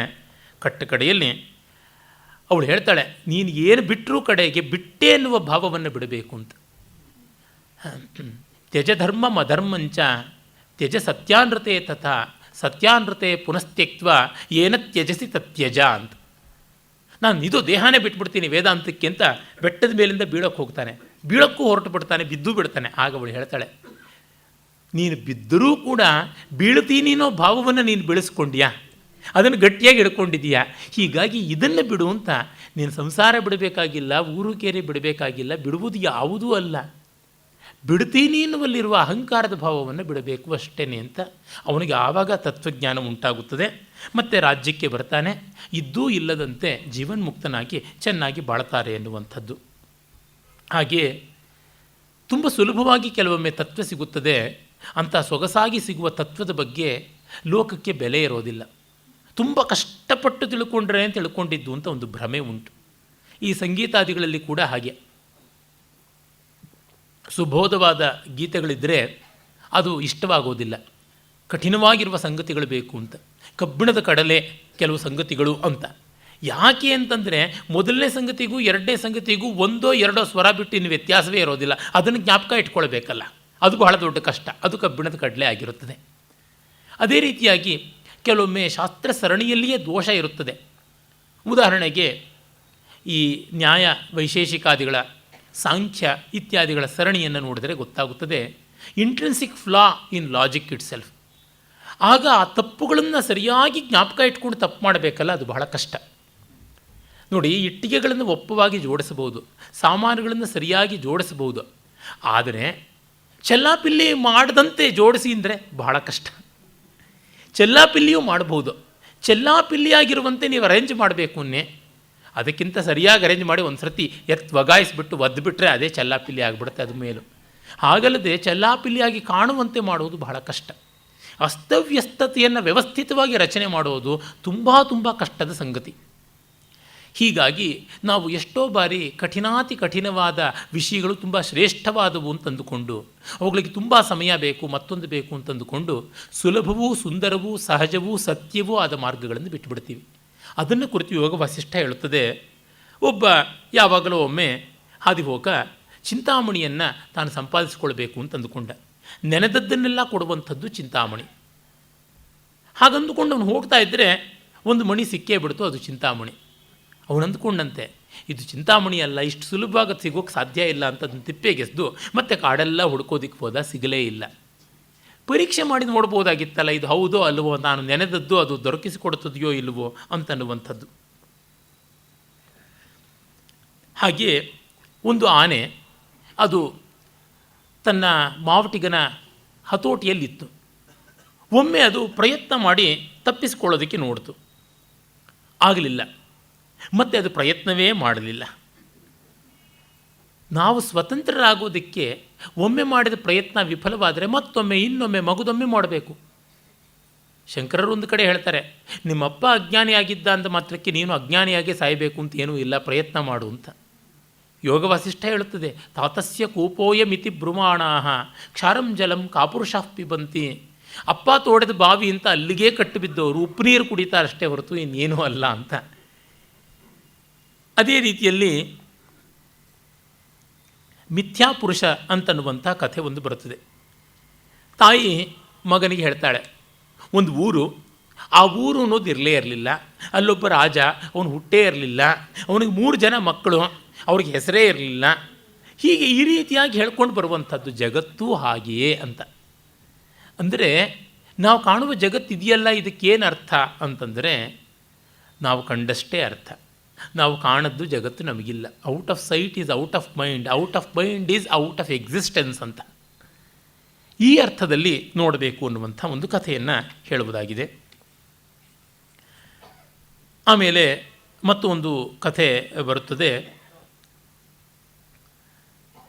ಅದು ವಿಪಶ್ಚಿತ್ ಅನ್ನುವ ಒಬ್ಬ ಮಹಾರಾಜ. ಅವನು 4 ದಿಕ್ಕುಗಳಿಂದ ತನ್ನ ಶತ್ರುಗಳು ತನ್ನ ರಾಜ್ಯವನ್ನು ಅಟಕಾಯಿಸಿದಾಗ ತಾನು ಒಂದು ವಿಶೇಷವಾದ ತಪೋಬಲದಿಂದ 4 ರೂಪಗಳನ್ನು ತಾಳಿ 4 ದಿಕ್ಕಿನಲ್ಲಿ ಹೋಗಿ ಶತ್ರುಗಳನ್ನು ಗೆದ್ದು ಹಾಗೇ ಮುಂದೆ ಮುಂದೆ ಎಲ್ಲೆಲ್ಲಿಗೂ ಹೊರಟೋಗ್ಬಿಟ್ಟು 4 ರೂಪಗಳು ಒಂದು 4 ಗತಿಗಳಾಗ್ಬಿಟ್ವು. ಕಡೆಯಲ್ಲಿ ಒಂದು ರೂಪ ಜನ್ಮಾಂತರದಲ್ಲಿ ಜಿಂಕೆಯ ಜನ್ಮವನ್ನು ತಾಳಿ ದಶರಥನ ಮೃಗಾಲಯದಲ್ಲಿ ಇತ್ತು ಅಂತ ರಾಮನಿಗೆ ವಸಿಷ್ಠ ತೋರಿಸ್ತಾನೆ. ಅಂದರೆ ನಾವು ಯಾವುದೋ ಒಂದು ಘನಕಾರ್ಯಕ್ಕೆ ಅಂತ ಏನೋ ಮಾಡಿಕೊಂಡು ಮೂಲೋದ್ದೇಶವನ್ನೇ ಮರೆತು ದಿಕ್ಕಾಪಾಲಾಗಿಬಿಡ್ತೀವಿ. ಎಷ್ಟೋ ಬಾರಿ ಹಾಗಾಗುತ್ತದಲ್ಲ. ಉಪಕ್ರಮ ಮಾಡಿದ್ದು ಒಂದಕ್ಕೆ, ಉಪಸಂಹಾರ ಮಾಡಿದ್ದು ಮತ್ತೊಂದರೊಳಗೆ. ಇದು ಅಪಾಯಕಾರಿಯಾದದ್ದು, ಹೀಗಾಗಬಾರದು ಅನ್ನುವಂಥದ್ದನ್ನು ಯೋಗ ವಸಿಷ್ಠ ತೋರಿಸುತ್ತದೆ. ಈ ರೀತಿಯಾಗಿ ಅನೇಕ ಉಪಾಖ್ಯಾನಗಳನ್ನು ನೋಡ್ತೀವಿ. ಒಟ್ಟು 55 ಕಥೆಗಳನ್ನು ಇಲ್ಲಿ ನಾವು ಕಾಣ್ತೀವಿ. ಇನ್ನು ಇದರ ಕಾವ್ಯಾತ್ಮಕತೆಯ ಬಗೆಗೆ ಒಂದೆರಡು ದೃಷ್ಟಾಂತಗಳನ್ನು ನೋಡಿ ನೇರವಾಗಿ 3 ಮುಖ್ಯ ಭಾಗಗಳಲ್ಲಿ ಈ ಒಂದು ಗ್ರಂಥದ ಪರಿಚಯವನ್ನು ಮಾಡಿಕೊಳ್ಳೋಣ. ಇವತ್ತಿಗೆ ಒಂದು ಮೊದಲನೇದಾದ ಉಪಕ್ರಮ ಭಾಗ ಆಗುತ್ತದೆ. ಇನ್ನು ನಾಳೆ ನಾಡೋದಕ್ಕೆ ಮಿಕ್ಕ ಸಾಧನ ಮತ್ತು ಫಲ ಅನ್ನುವಂಥ ಭಾಗಗಳನ್ನು ಕಾಣೋಣ. ಅದರ ಶೈಲಿಯ ಸ್ವಾರಸ್ಯಕ್ಕೆ ಕೆಲವೊಂದು ಶ್ಲೋಕಗಳನ್ನು ಓದಿ ತೋರಿಸ್ತೀನಿ. ರಾಮ ಇಲ್ಲಿ ಶ್ರೋತೃ. ಅವನು ತಾನು ಪಟ್ಟಾಭಿಷೇಕನಾಗುವ ಮುನ್ನ ಊರೆಲ್ಲ ಸಂಚಾರ ಮಾಡಿ ಬರ್ತಾನೆ, ದೇಶ ಸಂಚಾರ ಮಾಡಿ ಬರ್ತಾನೆ. ಸೀತಾ ಕಲ್ಯಾಣವಾಗಿದೆ, ರಾಮನಿಗೆ ಪಟ್ಟಾಭಿಷೇಕ ಮಾಡಬೇಕು ಅಂತ ತುಂಬ ಅಪೇಕ್ಷೆ ಪಟ್ಟ ದಶರಥ ರಾಮನಿಗೆ ಮಾತು ಹೇಳಿದಾಗ ಅವನು ನಾನು ಸ್ವಲ್ಪ ದೇಶ ಸಂಚಾರ ಮಾಡ್ತೀನಿ ಅಂತ ಮಾಡಿ ಬರ್ತಾನೆ. ಜಗತ್ತನ್ನು ಕಂಡಾಗ ಅವನಿಗೆ ತೋರ್ಕೊಂಡಿದ್ದು ದುಃಖವೇ, ಇನ್ಯಾವುದೂ ಅಲ್ಲ. ಎಲ್ಲಿಯೂ ಅವನಿಗೆ ಜಿಹಾಸೆ ಬಂತು, ಬಿಡಬೇಕು, ಏನೂ ನೆಮ್ಮದಿ ಇಲ್ಲ. ನ ಸಂಸಾರೋತ್ಪನ್ನಂ ಚರಿತಮನುಪಶ್ಯಾಮಿ ಕುಶಲಂ ಅಂತ ಭರ್ತೃರಿ ಹೇಳಿದನಲ್ಲ, ಈ ಜಗತ್ತಿನಲ್ಲಿ ನೆಮ್ಮದಿಯ ಒಂದೂ ಅಂಶ ನನಗೆ ಕಾಣಿಸ್ಲಿಲ್ಲ ಅಂತ ಆ ರೀತಿಯಾಗಿ ಅವನು ಹೇಳ್ತಾನೆ. ಆಗ ಸಂಪತ್ತಿನ ಒಂದು ವಿಪಲ್ಲಕ್ಷಣ ಎಂಥದ್ದು, ವಿಪಲ್ಲಕ್ಷಣ ಅಂದರೆ ವಿಪತ್ತಿನ ಲಕ್ಷಣ ಏನು ಅನ್ನೋದನ್ನು ಹೇಳ್ತಾ ಬರ್ತಾನೆ. ಏಷಾಹಿ ವಿಷಮಾ ಭೋಗ ಭೋಗಿನಾಂ ಗಹನಾ ಗುಹಾ ಘನಮೋಹ ಗಜೇಂದ್ರಾಣಾಂ ವಿಂಧ್ಯಶೈಲಮಹಾತಟಿ ಸತ್ಕಾರ್ಯ ಪದ್ಮರಜನಿ ದುಃಖ ಕೈರವ ಚಂದ್ರಿಕಾ ಸುದೃಷ್ಟಿದೀಪ ವಾತ್ಯಾಚ ಕಲ್ಲೋಲೋಘತರಂಗಿಣಿ ಸಂಭ್ರಮಾಭ್ರಾದಿ ಪದವಿ ವಿಷಾದ ವಿಷವರ್ಧಿನಿ ಕೇದಾರಿಕಾ ವಿಕಲ್ಪಾನಾಂ ಖೇದಾಯ ಭಯಭೋಗಿನಿ ಹಿಮಂ ವೈರಾಗ್ಯವಲ್ಲೀನಾಂ ವಿಕಾರೋಲೋಕಯಾಮಿನಿ ರಾಹುದಮಿಷ್ಟ್ರಾ ವಿವೇಕೇಂದೋ ಸೌಜನ್ಯಾಂಭೋಜ ಚಂದ್ರಿಕಾ ಇಂದ್ರಾಯುಧ ವದಾಲೋಲ ನಾನಾರಾಗಮನೋಹರ ಲೋಲಾತಡಿ ದಿವೋತ್ಪನ್ನಧ್ವಂಸಿನಿ ಚ ಜಡಾಶ್ರಯ ಚಾಪಲಾವಜತಾರಣ್ಯ ನಕುಲೀನಜ ವಿಪ್ರಲಂಭನ ತಾತ್ಪರ್ಯ ಜಿತೋಗ್ರಮೃತೃಷ್ಣಿಕಾ ಲಹರಿ ವೈಕರೂಪೇಣ ಪದಂ ಕ್ಷಣಮಕುರ್ವತಿ ಚಲಾದೀಪಶಿಖೇ ವಾತಿ ದುರ್ಜ್ಞೇಯ ಗತಿಗೋಚರ ಸಿಂಹೀವ ವಿಗ್ರಹ ವ್ಯಗ್ರ ಕರೀಂದ್ರ ಕುಲಪೋತಿನಿ ಖಡ್ಗದಾರೇವ ಶಿಶಿರ ತೀಕ್ಷ್ಣಾಶಯಾಶ್ರಯ. ಈ ರೀತಿಯಾಗಿ ಹೋಗುತ್ತದೆ. ಈ ಸಂಪತ್ತು ಅನ್ನುವುದು ದುಃಖ ಅನ್ನುವ ಮಹಾಸರ್ಪಗಳು ಇರುವಂತಹ ದೊಡ್ಡ ಗುಹೆ, ಮೋಹ ಅನ್ನುವ ಮದ್ದಾನೆಗಳಿಂದ ಆಕ್ರಾಂತವಾದ ನರ್ಮದಾ ನದಿ, ಸತ್ಕಾರ್ಯ ಅನ್ನುವ ಕಮಲಗಳನ್ನು ಮುಚ್ಚಿಸುವ ರಾತ್ರಿ, ದುಃಖ ಅನ್ನುವ ನೈದಿಲೆಗಳನ್ನು ಅರಳಿಸುವ ಚಂದ್ರಿಕೆ ಮತ್ತು ಸಮ್ಯಕ್ ದೃಷ್ಟಿ ಅನ್ನುವ ದೀಪಕ್ಕೆ ಬಿರುಗಾಳಿ, ಸಂತೋಷ ಅನ್ನುವ ವಸ್ತುವನ್ನು ಕೊಚ್ಚಿಕೊಂಡು ಹೋಗುವಂತಹ ದೊಡ್ಡ ಝರಿ ಮತ್ತು ಭ್ರಾಂತಿ ಅನ್ನುವ ಮೋಡಕ್ಕೆ ಆಶ್ರಯಸ್ಥಾನವಾದ ಆಕಾಶ, ವಿಷಾದ ಅನ್ನುವ ವಿಷಕ್ಕೆ ಉತ್ಪತ್ತಿ ಸ್ಥಾನ, ಸಂಶಯ ಅನ್ನುವ ಕಳೆ ಬೆಳೆಯುವಂತಹ ಗದ್ದೆ, ಭೇದ ಅನ್ನುವಂತಹ ತೊಂದರೆಯನ್ನು ತಂದುಕೊಡುವಂತಹ ಹಾವು, ವೈರಾಗ್ಯ ಅನ್ನುವ ಹೂವನ್ನು ಉದುರಿಸಿಬಿಡತಕ್ಕಂತಹ ಹಿಮ, ವಿಕಾರ ಅನ್ನುವ ಗೂಬೆ ಇರುವ ರಾತ್ರಿ, ವಿವೇಕ ಅನ್ನುವ ಚಂದ್ರನನ್ನು ನಾಶ ಮಾಡುವ ರಾಹುವಿನ ಕೋರೆದಾಡೆ, ಸೌಜನ್ಯ ಅನ್ನುವ ಕಮಲವನ್ನು ಮುಚ್ಚಿ ಹಾಕತಕ್ಕಂತಹ ಚಂದ್ರ ಕಿರಣ, ಕಾಮನ ಬಿಲ್ಲಿನ ಹಾಗೆ ಅಸ್ಥಿರ ಮತ್ತು ಅನೇಕ ರಾಗ. ಇಲ್ಲಿ ಶ್ಲೇಷಾಲಂಕಾರ ಇದೆ, ಬಗೆ ಬಗೆಯ ಬಣ್ಣಗಳಿಂದ ಬೆಳಗು ಮಾಡ್ತಾ ಇರತಕ್ಕಂಥದ್ದು. ಮತ್ತು ಮಿಂಚಿನಂತೆ ಕ್ಷಣವಿಧ್ವಂಸಿನಿ, ಕ್ಷಣ ಹುಟ್ಟಿ ಮಾಯವಾಗತಕ್ಕಂಥದ್ದು. ಮತ್ತು ಚಾಪಲ್ಯ ಅನ್ನುವ ಕಾಡಿನಲ್ಲಿ ಇದು ಓಡಾಡುವಂತಹ ಮುಂಗುಸಿ, ಹಾಗೆಯೇ ಇದಕ್ಕೆ ಒಂದು ನೆಲೆ ಎನ್ನುವುದಿಲ್ಲ, ಒಂದು ಕುಲ ಅನ್ನುವುದಿಲ್ಲ, ಒಂದು ಗೊತ್ತು ಗುರಿ ಎನ್ನುವುದು ಇಲ್ಲ. ಇದು ಮರೀಚಿಕೆ ಇದ್ದಂತೆ ನಮ್ಮನ್ನು ದೂರ ದೂರಕ್ಕೆ ಸೆಳೆದು ಬಳಲಿಕೆಯನ್ನು ಉಂಟು ಮಾಡುವಂಥದ್ದು. ಪ್ರವಾಹದಂತೆ ಒಂದು ಕ್ಷಣವೂ ಏಕತ್ರ ನಿಲ್ಲದೇ ಇರುವಂಥದ್ದು. ದೀಪದ ಕುಡಿ ಗಾಳಿಗಿಟ್ಟಾಗ ಹೇಗೆ ಹೊಯ್ದಾಡುತ್ತದೆಯೋ ಆ ರೀತಿಯಾಗಿರುವಂಥದ್ದು. ಆನೆಗಳನ್ನು ಕೊಲ್ಲೋದಕ್ಕೆ ಬಂದ ಸಿಂಹದಷ್ಟು ಉಗ್ರವಾದದ್ದು, ಖಡ್ಗದಷ್ಟು ತೀಕ್ಷ್ಣವಾದದ್ದು ಸಂಪತ್ತು ಅಂತ ಹೀಗೆ ಹೇಳ್ಕೊಂಡು ಹೋಗುವಂಥದ್ದು. ಇಲ್ಲೆಲ್ಲ ಶುಕನಾಸ ಉಪದೇಶ ಮಾಡಿದ್ದು ಚಂದ್ರಾಪೀಡನಿಗೆ ಏನು ಉಂಟು ಬಾಣಭಟ್ಟನ ಕಾದಂಬರಿಯಲ್ಲಿ ಆ ಶೈಲಿಯನ್ನು ನಾವು ನೋಡ್ತೀವಿ. ಅಂದರೆ ಒಬ್ಬ ಮಹಾಕವಿ ಗದ್ಯಕಾವ್ಯವಾಗಿ ಏನು ಮಾಡಿದ್ದಾನೆ ಅದನ್ನು ಯತ್ನವಾಗಿಯೇ ಇಲ್ಲಿ ನೋಡುವಂಥದ್ದಾಗುತ್ತದೆ. ಅದರಿಂದಲೇ ಗೊತ್ತಾಗುತ್ತೆ ಇದು ಪ್ರಾಯಶಃ ಆ ಒಂದು ಕಾಲದಲ್ಲಿ ಸಾಮಾನ್ಯ 7, 8, 9ನೇ ಶತಮಾನಗಳ ಅವಧಿಯಲ್ಲಿ ರಚಿತವಾಗಿರಬಹುದು, 7, 8ನೇ ಶತಮಾನದಲ್ಲಂತೂ ಇದ್ದಿರಬಹುದು ಅಂತ ಗೊತ್ತಾಗುತ್ತದೆ. ಈ ಒಂದು ಸಾಮಾನ್ಯವಾದ ಹಿನ್ನೆಲೆಯಲ್ಲಿ ನಾವೀಗ ನೇರವಾಗಿ ಗ್ರಂಥಕ್ಕೆ ಬರೋಣ. ಜೊತೆಗೆ ಈ ಗ್ರಂಥದ ಆನುಷಂಗಿಕವಾದ ಚಿಂತನೆಯಲ್ಲಿಯೇ ಇದರ ಭಾಷಾ ಸ್ವಾರಸ್ಯಗಳು, ಕಲ್ಪನಾ ವೈಚಿತ್ರ್ಯಗಳು, ಉಕ್ತಿ ಚಾತುರ್ಯಗಳು ಕೂಡ ನಮಗೆ ಮನದಟ್ಟಾಗುತ್ತದೆ. ಯತಸ್ಸರ್ವಾಣಿ ಭೂತಾನಿ ಪ್ರತಿಭಾಂತಿ ಸ್ಥಿತಾನಿ ಚ ಯತ್ರೈವೋಪಶಮಂ ಯಾಂತಿ ತಸ್ಮೈ ಸತ್ಯಾತ್ಮನೇ ನಮಃ. ಇದು ಮಂಗಳ ಶ್ಲೋಕ. ಎಲ್ಲಿ ಎಲ್ಲ ಭೂತಗಳು ನೆಲೆಯಾಗಿವೆಯೋ, ಎಲ್ಲಿ ಅವು ಹುಟ್ಟು ಸಾವುಗಳನ್ನು ಕಾಣುತ್ತವೆಯೋ ಅಂಥ ಸದ್ರೂಪಿಯಾದಂತಹ ಪರತತ್ವಕ್ಕೆ ನಮಸ್ಕಾರ ಅಂತ. ಬ್ರಹ್ಮವಸ್ತು ಸದ್ರೂಪಿಯಾದದ್ದು, ಸನ್ಮಾತ್ರವಾದದ್ದು ಅಂತ. ಜ್ಞಾತಾ ಜ್ಞಾನಂ ತಥಾ ಜ್ಞೇಯಂ ದ್ರಷ್ಟಾ ದರ್ಶನ ದೃಶ್ಯ ಭೂಹು ಕರ್ತಾ ಹೇತು ಕ್ರಿಯಾ ಯಸ್ಮಾತ್ ತಸ್ಮೈ ಜ್ಞಪ್ತ್ಯಾತ್ಮನೇ ನಮಃ.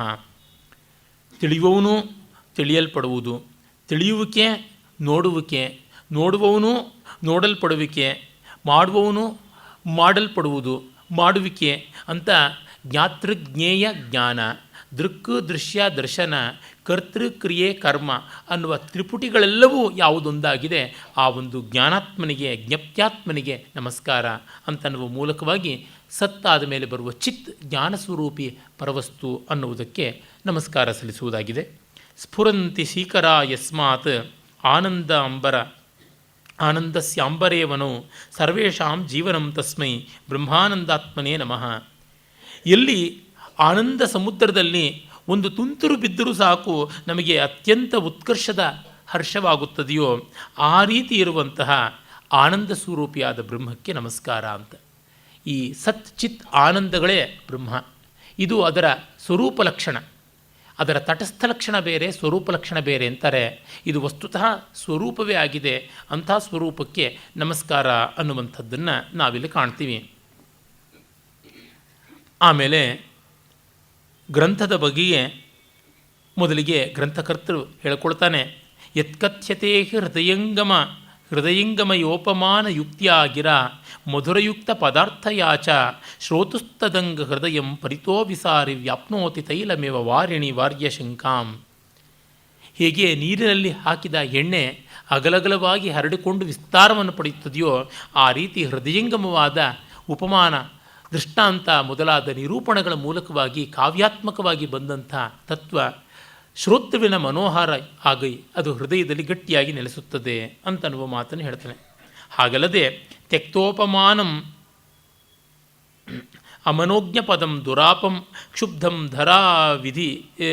ಧರಾ ವಿಧುರಿತಂ ವಿನಿಗೀರ್ಣವರ್ಣಂ ಶ್ರೋತೃರ್ನಯಾತಿ ಹೃದಯಂ ಪ್ರವಿನಾಶಮೇತಿ ವಾಕ್ಯಂ ಕಿಲಾಜ್ಯಮೆವ ಭಸ್ಮನಿ ಹೂಯಮಾನಂ. ಹಾಗೆ ಅಕ್ಷರರಮ್ಯತೆ ಇಲ್ಲ, ಅಂದರೆ ಶಬ್ದಾಲಂಕಾರ ಇಲ್ಲ, ಇನ್ನು ದೃಷ್ಟಾಂತ ಉಪಮಾನಾದಿ ಅರ್ಥಾಲಂಕಾರಗಳೂ ಇಲ್ಲ. ಆ ರೀತಿ ಇರತಕ್ಕಂಥದ್ದು ಬೂದಿಯಲ್ಲಿ ಹೋಮ ಮಾಡಿದಂತೆ ಶ್ರೋತೃವಿಗೆ ರಂಜನೆಯನ್ನು ಕೊಡುವುದಿಲ್ಲ ಅಂತ. ಶಾಸ್ತ್ರಂ ಸುಬೋಧಮೇವೇದಂ ಸಾಲಂಕಾರ ವಿಭೂಷಿತಂ ಕಾವ್ಯಂ ರಸಮಯಂ ಚಾರು ದೃಷ್ಟಾಂತಿ ಪ್ರತಿಪಾದಿತಂ. ಆ ಕಾರಣದಿಂದಲೇ ಇದು ಶಾಸ್ತ್ರ ಸಾಲಂಕಾರವಾಗಿರುವಂಥದ್ದು, ಇದು ಕಾವ್ಯ ಶಾಸ್ತ್ರಾತ್ಮಕವಾದದ್ದು, ಇದನ್ನು ನೀವು ಆಸ್ವಾದ ಮಾಡಿ ಅಂತ ಹೇಳ್ಬಿಟ್ಟಂತಾರೆ. ಮತ್ತು ಇದರ ಮಹಾತ್ಮ್ಯವನ್ನು ಹೇಳ್ತಾರೆ.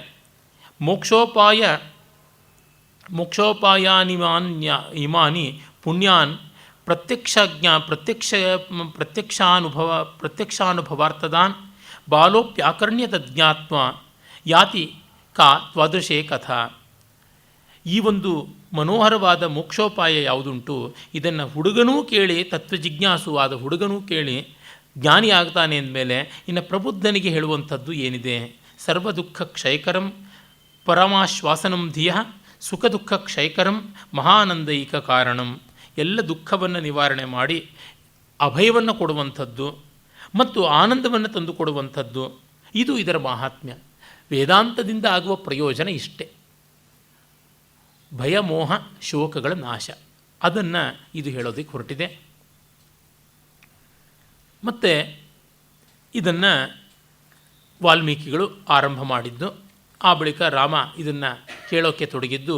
ಅಲ್ಲಿಂದ ನಾವು ನೋಡಬಹುದು ರಾಮನ ಒಂದು ಜಿಜ್ಞಾಸೆ ಆರಂಭವಾಗುತ್ತದೆ. ಅವನು ವಸಿಷ್ಠರಲ್ಲಿ ಕೇಳ್ತಾನೆ. ಆ ಸಂದರ್ಭದಲ್ಲಿ ಬಗೆ ಬಗೆಯ ದೋಷಗಳನ್ನು ಅವನು ನಿರೂಪಣೆ ಮಾಡ್ತಾನೆ. ಬಾಲ್ಯಾವಸ್ಥೆಯಲ್ಲಿ ಒಂದು ದೋಷ, ಅದು ಯಾವುದು? ಅಶಕ್ತಿರ್ ಆಪದ ತೃಷ್ಣ ಮೂಕತಾ ಮೂಢಬುದ್ಧಿತ ಗೃಧ್ನುತಾ ಲೋಲತಾ ದೈನ್ಯಂ ಸರ್ವಂ ಬಾಲ್ಯೇ ಪ್ರವರ್ತತೆ. ತತ್ವಕ್ಕೆ ನಾವು ಮೈ ಒಡ್ಡಬೇಕು, ಮನಸ್ಸೊಡ್ಡಬೇಕು ಅಂದರೆ ಚಿಕ್ಕ ವಯಸ್ಸಿಂದ ಅಂತ ಅಂದ್ಕೋತೀವಿ. ಚಿಕ್ಕ ವಯಸ್ಸಿಗೆ ಬರುವ ಕಷ್ಟ ಏನು? ಮಕ್ಕಳಿಗೆ ಸ್ವತಂತ್ರವಾದ ಶಕ್ತಿ ಇರೋದಿಲ್ಲ.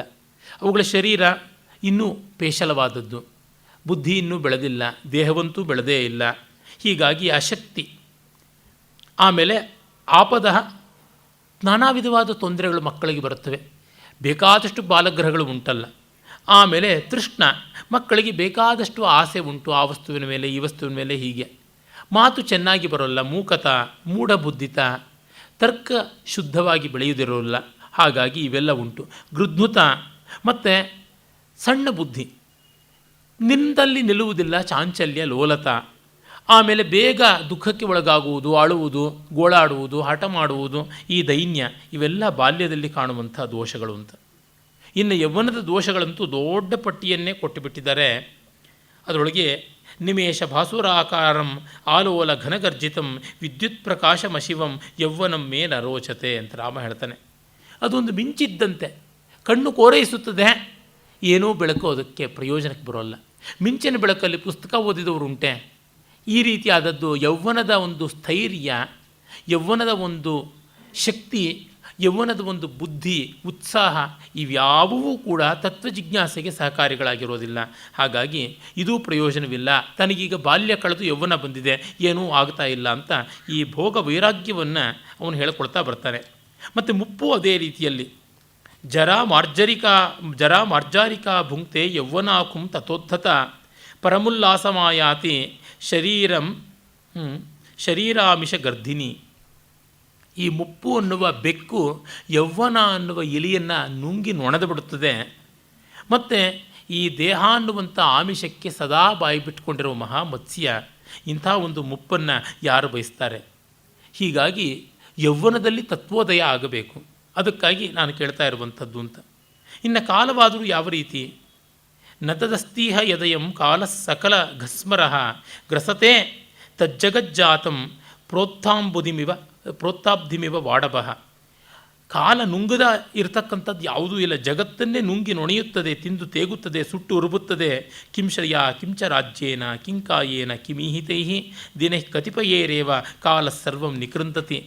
ಹೆಣ್ಣೇನು, ಗಂಡೇನು, ರಾಜ್ಯವೇನು, ಕೋಶವೇನು, ದೇಹ ಏನು, ಬೈಕೆ ಏನು, ಎಲ್ಲವನ್ನೂ ಕಾಲ ನುಂಗಿ ನೊಣದು ಬಿಡುತ್ತದೆ.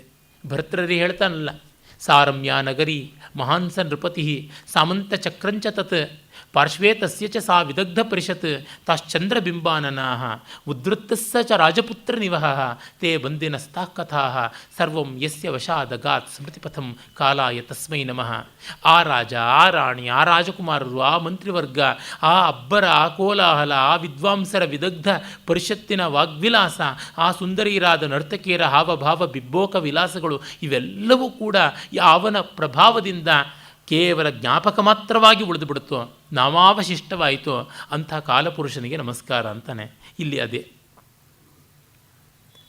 ಮತ್ತು ಇನ್ನು ಲೋಕವನ್ನು ನೋಡಿದ್ರೆ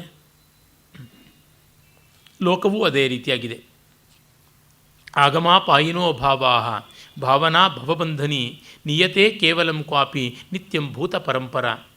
ಈ ಭೂತ ಪರಂಪರೆ ಅಂದರೆ ದ ಸ್ಟ್ರೀಮ್ ಆಫ್ ಎಕ್ಸಿಸ್ಟೆನ್ಸಸ್ ಅಂತ ಏನಂತೀವಿ, ಅವುಗಳೆಲ್ಲ ಬಂದಂತೆ ಹಾಳಾಗ್ತಾ ಇರ್ತವೆ. ಮತ್ತು ಪ್ರತಿಯೊಂದು ಅಸ್ತಿತ್ವವು ಇನ್ನೊಂದು ಅಂಟನ್ನು ಕಲ್ಪಿಸಿ ನಮ್ಮನ್ನು ಕಟ್ಟಾಕ್ತಾ ಹೋಗುತ್ತದೆ. ಮತ್ತು ನಮ್ಮನ್ನು ಇನ್ನೆಲ್ಲೆಲ್ಲಿಗೋ ಮತ್ತೆಲ್ಲಿಗೋ ಕೊಂಡೊಯ್ದು ಇನ್ನಷ್ಟು ಆ ಕಟ್ಟುಗಳನ್ನು ಬಿಗಿ ಮಾಡ್ತಾ ಇರ್ತದೆ. ಇಂಥದ್ದು ಅಸ್ತಿತ್ವದ ಲಕ್ಷಣ. ಬಾಲ್ಯೇ ಗತೆ ಕಲ್ಪಿತ ಕೇಲಿ ಲೋಲೆ ಮನೋಮೃಗೆ ದಾರದರೀಷು ಜೀರ್ಣೆ ಶರೀರಕ್ಕೆ ಜರ್ಜರತಾಂ ಪ್ರಯಾತೆ ವಿದೂಯತೆ ಕೇವಲಮೇವ ಲೋಕಃ. ಬಾಲ್ಯ ತನ್ನ ಆಟಪಾಠಗಳಲ್ಲಿ ಕಳೆದು ಹೋಗುತ್ತದೆ. ಇನ್ನು ಈ ಮನಸ್ಸು ಅನ್ನುವಂಥ ಮೃಗ ಹೆಂಡತಿ ಗಂಡ ಮೊದಲಾದ ಸಂಸಾರ ಬಂಧನದಲ್ಲಿ ಯೌವನ ಕಾಲದಲ್ಲಿ ಆ ಒಂದು ಕೊರಕಲಿನಲ್ಲಿ ಬಿದ್ದು ಜಾರಿ ಹಾಳಾಗಿ ಬಿಡುತ್ತದೆ. ಇನ್ನು ಮುಪ್ಪು ಬಂದರಂತೂ ಜೀವನ್ಮೃತಿ ಹೇಳಲೇಬೇಕಾಗಿಲ್ಲ. ಹೀಗಿರುವಲ್ಲಿ ತೃಷ್ಣಾ ನದಿ ಸಾರತರ ಪ್ರವಾಹಗ್ರಸ್ತ ಅಖಿಲಾನಂತ ಪದಾರ್ಥ ಜಾತ ತಟಸ್ಥ ಸಂತೋಷ ಸುವೃಕ್ಷ ಮೂಲ ನಿಕಾಶದಕ್ಷ ವಹತೀವ ಲೋಕೆ. ಹಾಗಾಗಿ ಆಶೆ ಅನ್ನುವ ನದಿ ಅದು ಯಾವ ರೀತಿಯಾಗಿ ತೀವ್ರವಾದ ಪ್ರವಾಹದ ಆ ಕರೆಂಟ್ ಅಂತೀವಲ್ಲ ವೇಗವನ್ನು ಹೊಂದಿರುವಂಥದ್ದು, ಮತ್ತು ಅದು ದಡದಲ್ಲಿರ್ತಕ್ಕಂಥ ಸಂತೋಷ ತೃಪ್ತಿ ಅನ್ನುವ ಮರಗಳನ್ನು ಉನ್ಮೂಲನ ಮಾಡಿ ಕೊಚ್ಚಿ ಕೆಡವುವಂಥದ್ದಾಗಿದೆ. ಹಾಗಾಗಿ ತೃಷ್ಣಾಲತಾ ಕಾನನ ಚಾರಿಣೋಮಿ ಶಾಖಾಶತಂ ಕಾಮಮಹೀರುಹೇಶು ಪರಿಭ್ರಮಂತಹ ಕ್ಷಪಯಂತಿ ಕಾಲಂ ಮನೋಮೃಗಾನೋ ಫಲಮಾಪ್ನುವಂತಿ.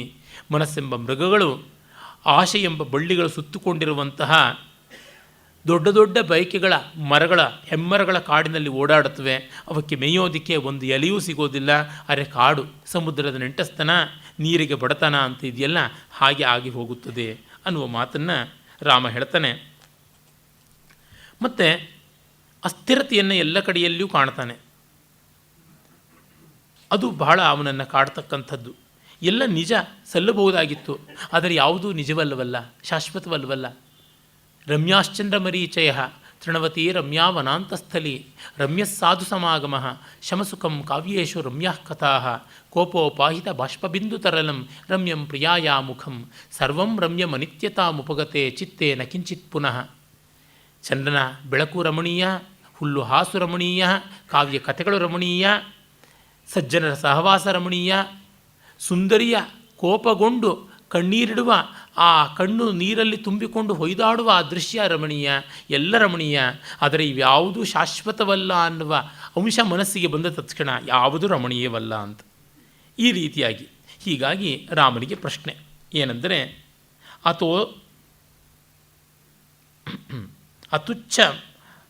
ಅತುಚ್ಛಂ ಅನಾಯಾಸಂ ಅನುಪಾಧಿ ಗತಭ್ರಮಂ ಕಿಂ ತತ್ ಸ್ಥಿತಿಪದಂ ಸಾಧೋ ಯತ್ರ ಶೋಕೋ ನ ವಿದ್ಯತೆ. ಹಾಗಾಗಿ ಅತುಚ್ಛಂ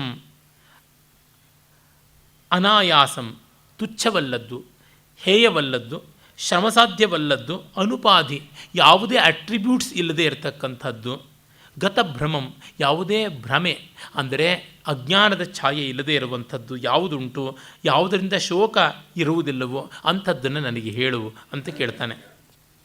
ಕೌಪಾಯೋ ಗತಿಕ್ಕಾವ ಕಾಚಿಂತ ಕಸ್ಸಮಾಶ್ರಯ ಕೇನೇಯಂ ಅಶುಭೋದರ್ಕ ನ ಭವೇ ಜೀವಿತಾಟವಿ. ಯಾವುದಾ ಜಾಣ್ಮೆ, ಯಾವುದಾ ಉಪಾಯ, ಯಾವುದಾ ಹಾದಿ, ಯಾವುದಾ ಆಲೋಚನೆ, ಯಾವುದಾ ಗತಿ, ಯಾವುದು ಆ ಶರಣಾಗತಿತ್ವ, ಯಾವುದರ ಮೂಲಕವಾಗಿ ನಮಗೆ ಭವಬಂಧ ಉಂಟಾಗಲ್ವೋ ಅಂಥದ್ದನ್ನು ಹೇಳುವಂಥ. ಆಗ ವಸಿಷ್ಠರು ಹೌದಪ್ಪ ಅದನ್ನು ಹೇಳಲೇಬೇಕು, ನಿನ್ನಂದಿದ್ದು ನಿಜ. ವಿಷಮೋ ಹ್ಯತಿತರಾಂ ಸಂಸಾರ ರಾಗೋ ಭೋಗೀವ ದಶತಿ ಹಸಿರಿವ ಚಿನತ್ನಿ ಕುಂತೈವ ವೇದಯತಿ ರಜ್ಜ್ರಿವ ಆವೇಷ್ಟಯತಿ ಪಾವಕೈವ ದಹತಿ ರಾತ್ರಿರ್ವ ಅಂಧಯತಿ ಅಶಂಕಿತ ಪರಿಪತಿತ ಪುರುಷಾನ್ ಪಾಷಾಣ ಇವ ವಿವಶೀಕರೋತಿ ಹರತಿ ಪ್ರಜ್ಞಾಂ ನಾಶಯತಿ ಸ್ಥಿತಿಂ ಪಾತಯತಿ ಮೋಹಾಂಧಕೂಪೆ ತೃಷ್ಣಾ ಜರ್ಜರೀಕರೋತಿ ನ ತದಸ್ತಿ ಕಿಂಚಿತ್ ದುಃಖಂ ಸಂಸಾರಿ ಎನ್ನ ಪ್ರಾಪ್ನೋತಿ. ಒಳ್ಳೆ ಬಾಣಭಟ್ಟನ ಶೈಲಿ ಇದ್ದಂತೆ ಕಾಣಿಸುವಂಥದ್ದು. ಸಂಸಾರದ ಒಂದು ವೈಷಮ್ಯ, ಸಂಸಾರ ಅಂದರೆ ಬರೀ ಗಂಡ ಹೆಂಡತಿ ಮಕ್ಕಳು ಇರುವಂಥ ಸಂಸಾರ ಅಂತಲ್ಲ, ಜಗತ್ತಿಗೆ ಸಂಸಾರ ಅಂತ ಅರ್ಥ. ಹಾವಿನ ಹಾಗೆ ಕಚ್ಚುತ್ತದೆ, ಕತ್ತಿಯ ಹಾಗೆ ಸೀಳುತ್ತದೆ, ಶೂಲದ ಹಾಗೆ ತಿವಿಯುತ್ತದೆ, ಹಗ್ಗದ ಹಾಗೆ ಕಟ್ಟುತ್ತದೆ, ಬೆಂಕಿಯ ಹಾಗೆ ಸುಡುತ್ತದೆ, ರಾತ್ರಿ ಹಾಗೆ ಕಣ್ಣುಕುರುಡಾಗಿಸುತ್ತದೆ, ಕಲ್ಲಿನ ಹಾಗೆ ನೋವುಂಟು ಮಾಡುತ್ತದೆ, ಬುದ್ಧಿಯನ್ನು ಕಿತ್ತೆಸೆಯುತ್ತದೆ, ಸ್ಥಿತಿಯನ್ನು ಹಾಳ್ಗೆಡುತ್ತದೆ, ಕತ್ತಲೆಯಲ್ಲಿ ಅಂಧಕಾರ ಕೂಪದಲ್ಲಿ ಬೀಳಿಸುತ್ತದೆ, ಆಶೆಯ ಮೂಲಕ ಹಣ್ಣುಗಾಯಿ ನೀರುಗಾಯಿ ಮಾಡುತ್ತದೆ, ಏನನ್ನು ತಾನೇ ಮಾಡೋದಿಲ್ಲ ಇದು. ಹಾಗಾಗಿ ಪ್ರಾಜ್ಞಂ ವಿಜ್ಞಾತ ವಿಜ್ಞೇಯಂ ಸಮ್ಯಕ್ ದರ್ಶನಂ ಆದಯ ನ ದಹಂತಿ ವನಂ ವರ್ಷಾಸಿಕ್ತಂ ಅಗ್ನಿಶಿಖಾ ಇವ. ಆದರೆ ಜ್ಞಾನ ಉಂಟಾದವನಿಗೆ ಇದು ಏನೂ ತೊಂದರೆ ಕೊಡೋದಿಲ್ಲ ಸಂಸಾರ. ಹೇಗೆ ಅಂದರೆ ಒದ್ದೆಯಾದ ಎಲೆಯನ್ನು ಉಳ್ಳ ಕಾಡಿಗೆ ಎಂದಾದರೂ ಕಾಳ್ಗಿಚ್ಚು ಬರುತ್ತದೆಯಾ? ವರ್ಷಾಸಿಕ್ತಂ ವನಂ ಅಗ್ನಿಶಿಖಾ ಕಿಂ ದಹತಿ. ಅಂದರೆ ಮಳೆಯಲ್ಲಿ ತೊಯ್ದ ಕಾಡನ್ನು ಎಂದಾದರೂ ಕಾಳ್ಗಿಚ್ಚು ಸುಡುವಂಥದ್ದುಂಟೆ? ಇಲ್ಲ. ಆ ರೀತಿಯಲ್ಲಿ ಯಾರಿಗೆ ಪ್ರಜ್ಞಾವಾರಿಯಿಂದ ಉಪಸೇಚನವಾಗಿದೆಯೋ ಅವರಿಗೆ ಭವ ದಾವಾನಲ ಬೇಯಿಸುವಂಥದ್ದನ್ನು ಮಾಡೋಲ್ಲ ಅಂತ. ಅಂದರೆ ನಮ್ಮ ಅಪ್ರೋಚ್ ಯಾವುದಿದೆ, ಆ್ಯಟಿಟ್ಯೂಡ್ ಅಂತೀವಲ್ಲ, ನಮ್ಮ ಅಭಿಗಮನ ಯಾವುದಿದೆ ಅದನ್ನು ತಿದ್ದಿಕೊಂಡ್ರೆ ಜಗತ್ತು ನಮ್ಮನ್ನು ಬಾಧಿಸೋದಿಲ್ಲ ಅಂತ. ಈ ಮಟ್ಟಕ್ಕೆ ಬಹಳ ದೊಡ್ಡ ಸತ್ಯವನ್ನು ಯೋಗ ವಾಸಿಷ್ಠ ಹೇಳ್ತಾ ಇದೆ. ಯಾಕೆಂದರೆ ನಾವು ವಸ್ತುಗಳನ್ನು ಕುರಿತು ನಾವು ಚಿಂತೆ ಮಾಡಬೇಕಾಗಿಲ್ಲ. ನೀಲಕಂಠ ದೀಕ್ಷಿತ ಹೇಳ್ತಾನಲ್ಲ, ದೃಶಿದೇಯ ಮೌಷಧಂ ಕೋ ದೃಶ್ಯೇ ದತ್ವಾ ಕೃತಿ ಭವತಿ ಅಂತ.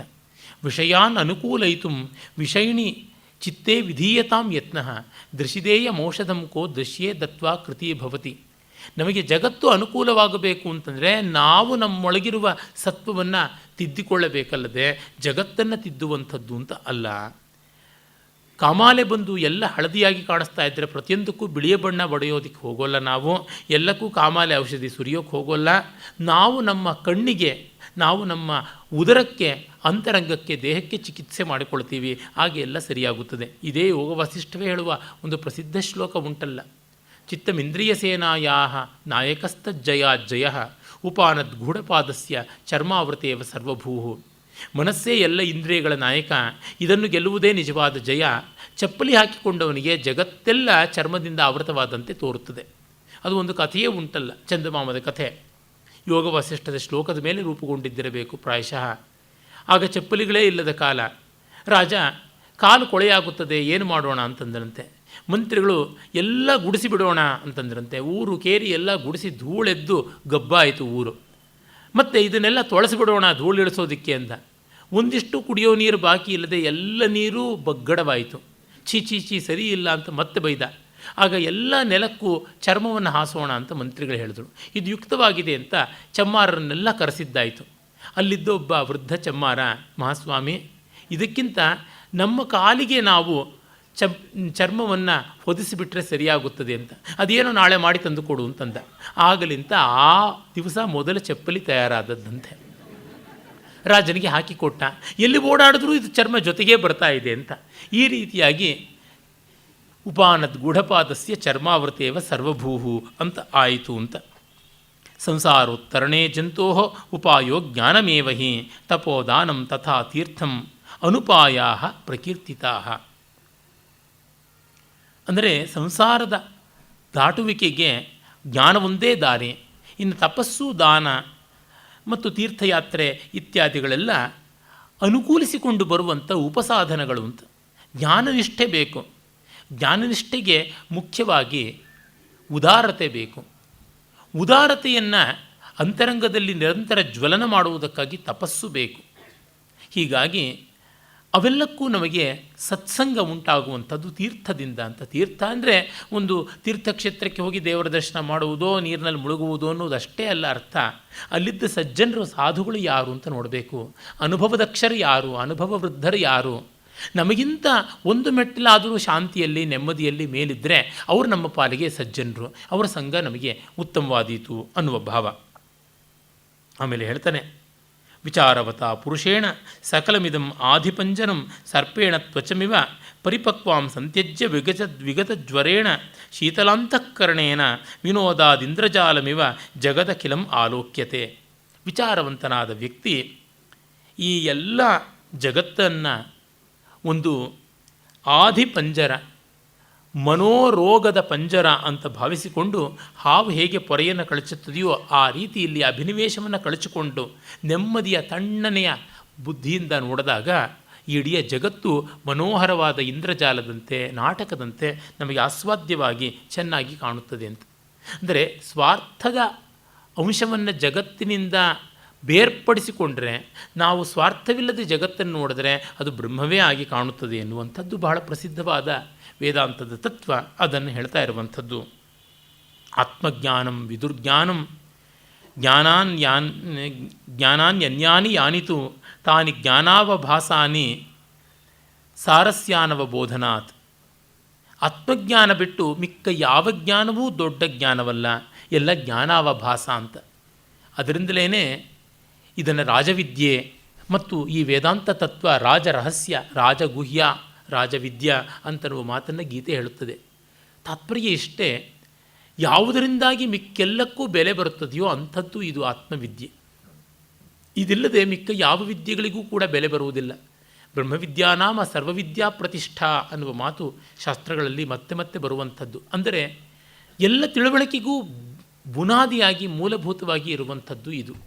ನೀವು ಯಾವುದೇ ವಿಷಯವನ್ನು, ಯಾವುದೇ ವಿದ್ಯೆಯನ್ನು ಸ್ವಲ್ಪ ಆಳಕ್ಕೆ ಹೋಗಿ ನೋಡಬೇಕು ಅಂತ ಅಂದುಕೊಳ್ಳಿ, ಅದು ಇದೇ ಆಗುತ್ತದೆ.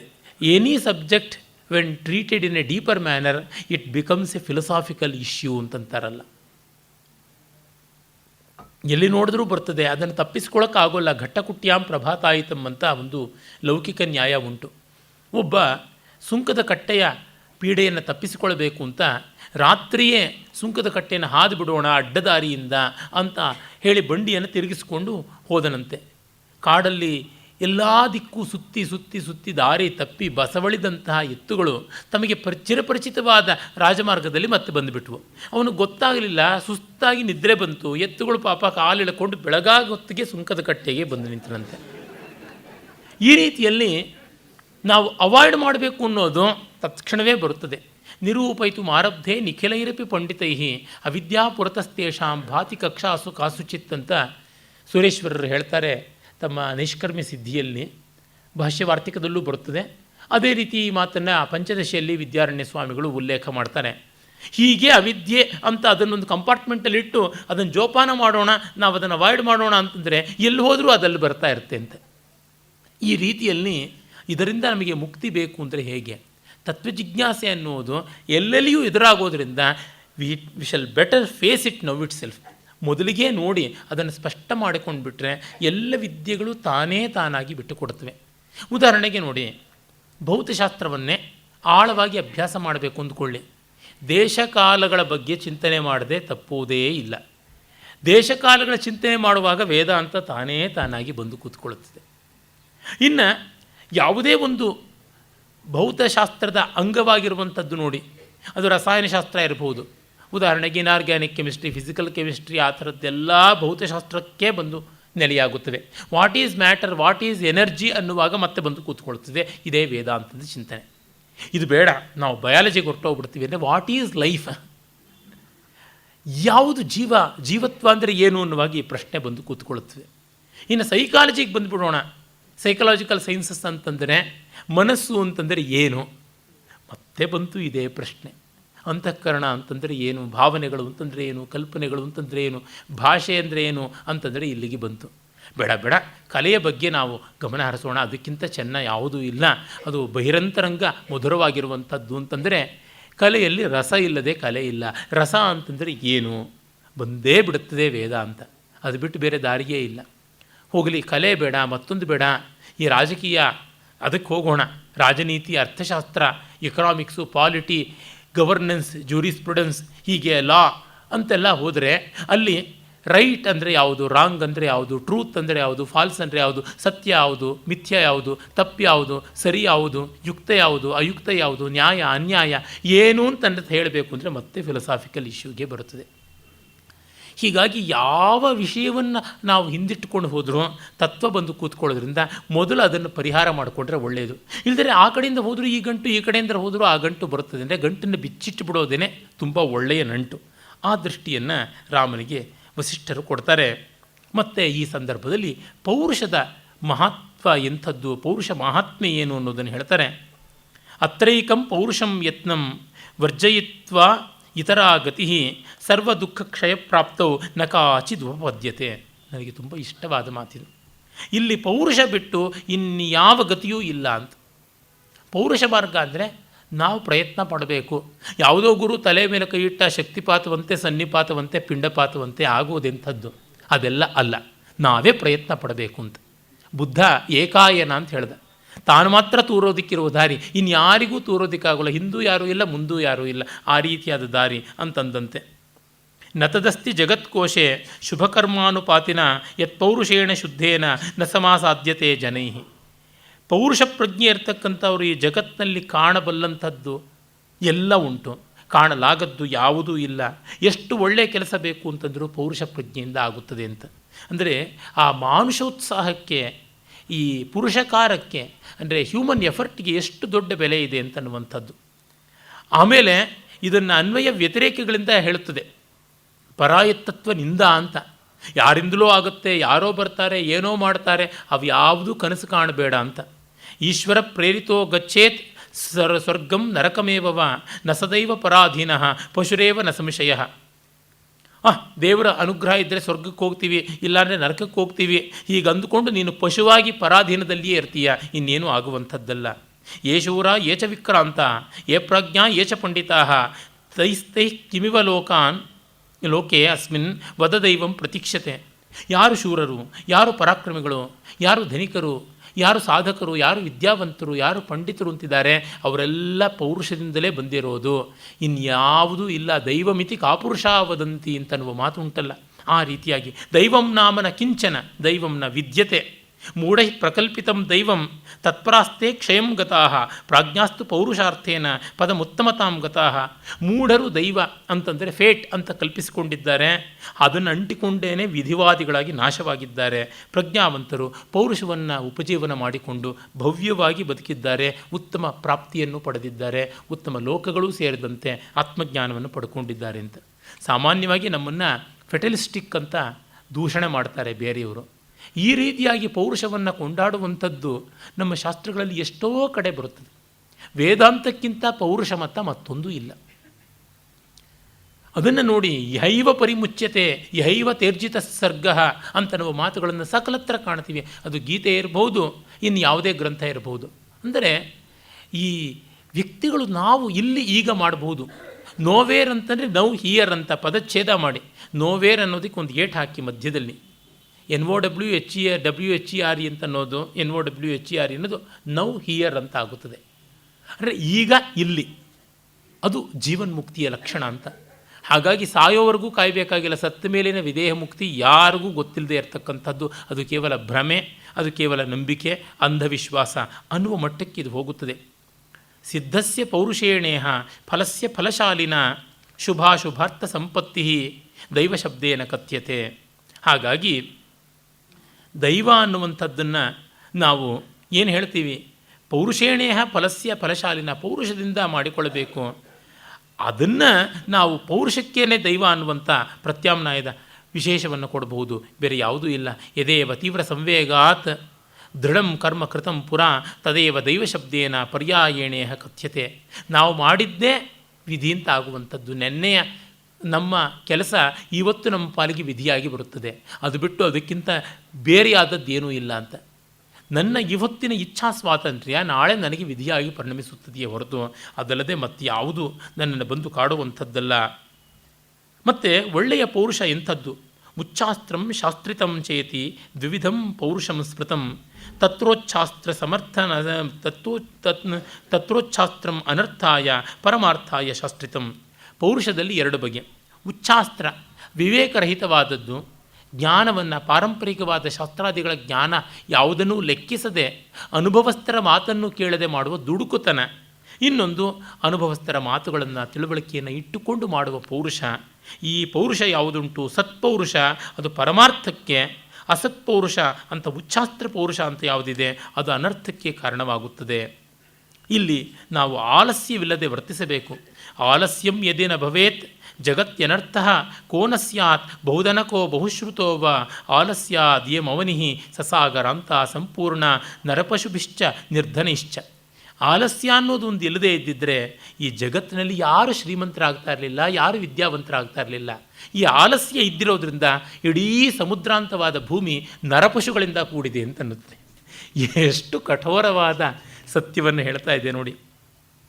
ಹಾಗಾಗಿ ಮುಮುಕ್ಷು ಆದಂಥವನಿಗೆ ಮೊದಲು ಬೇಕಾಗಿರ್ತಕ್ಕಂಥದ್ದು ಮನಸ್ಸುಪಶಮಂ ಯಾತೆ ತ್ಯಕ್ತ ಭೋಗೈಷಣೆ ಸ್ಥಿತೆ ಕಷಾಯ ಪಾಕೆ ನಿವೃತ್ತೆ ಸರ್ವೇಂದ್ರಿಯ ಗಣಸ್ಯ ಚ ಯಾಂತಿ ಚೇತಾಂಸಿ ವಿಶ್ರಾಂತಿಂ ವಿಮಲಾ ದೇಶಿಕೋಕ್ತಯ ಯಥಾ ಸಿತಾಂಶುಕೆ ಶುದ್ಧೇ ಬಿಂದವ ಕುಂಕುಮಾಂಭಸ.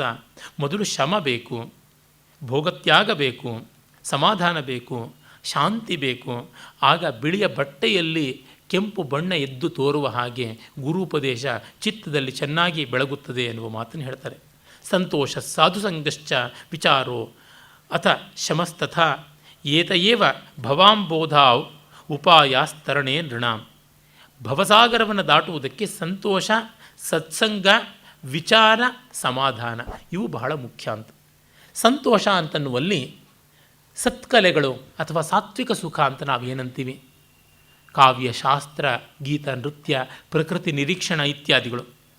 ಸಾಧುಸಂಘ ಇಂಥದ್ದನ್ನು ಪಡ್ಕೊಂಡವರು, ನಮಗಿಂತ ಉತ್ತಮವಾದ ಹಂತದ ಆನಂದಾನುಭವ ಇಟ್ಟುಕೊಂಡವರು, ನಮಗಿಂತ ಉನ್ನತವಾದ ಸಾತ್ವಿಕ ಸುಖ ಪಡೆದವರು, ಅವರ ದರ್ಶನ, ಸಂವಾದ ಇತ್ಯಾದಿಗಳು ಅಥವಾ ಅಂಥವರ ಬರವಣಿಗೆಗಳೇ ನಮಗೆ ಸತ್ಸಂಗವಾದೀತು.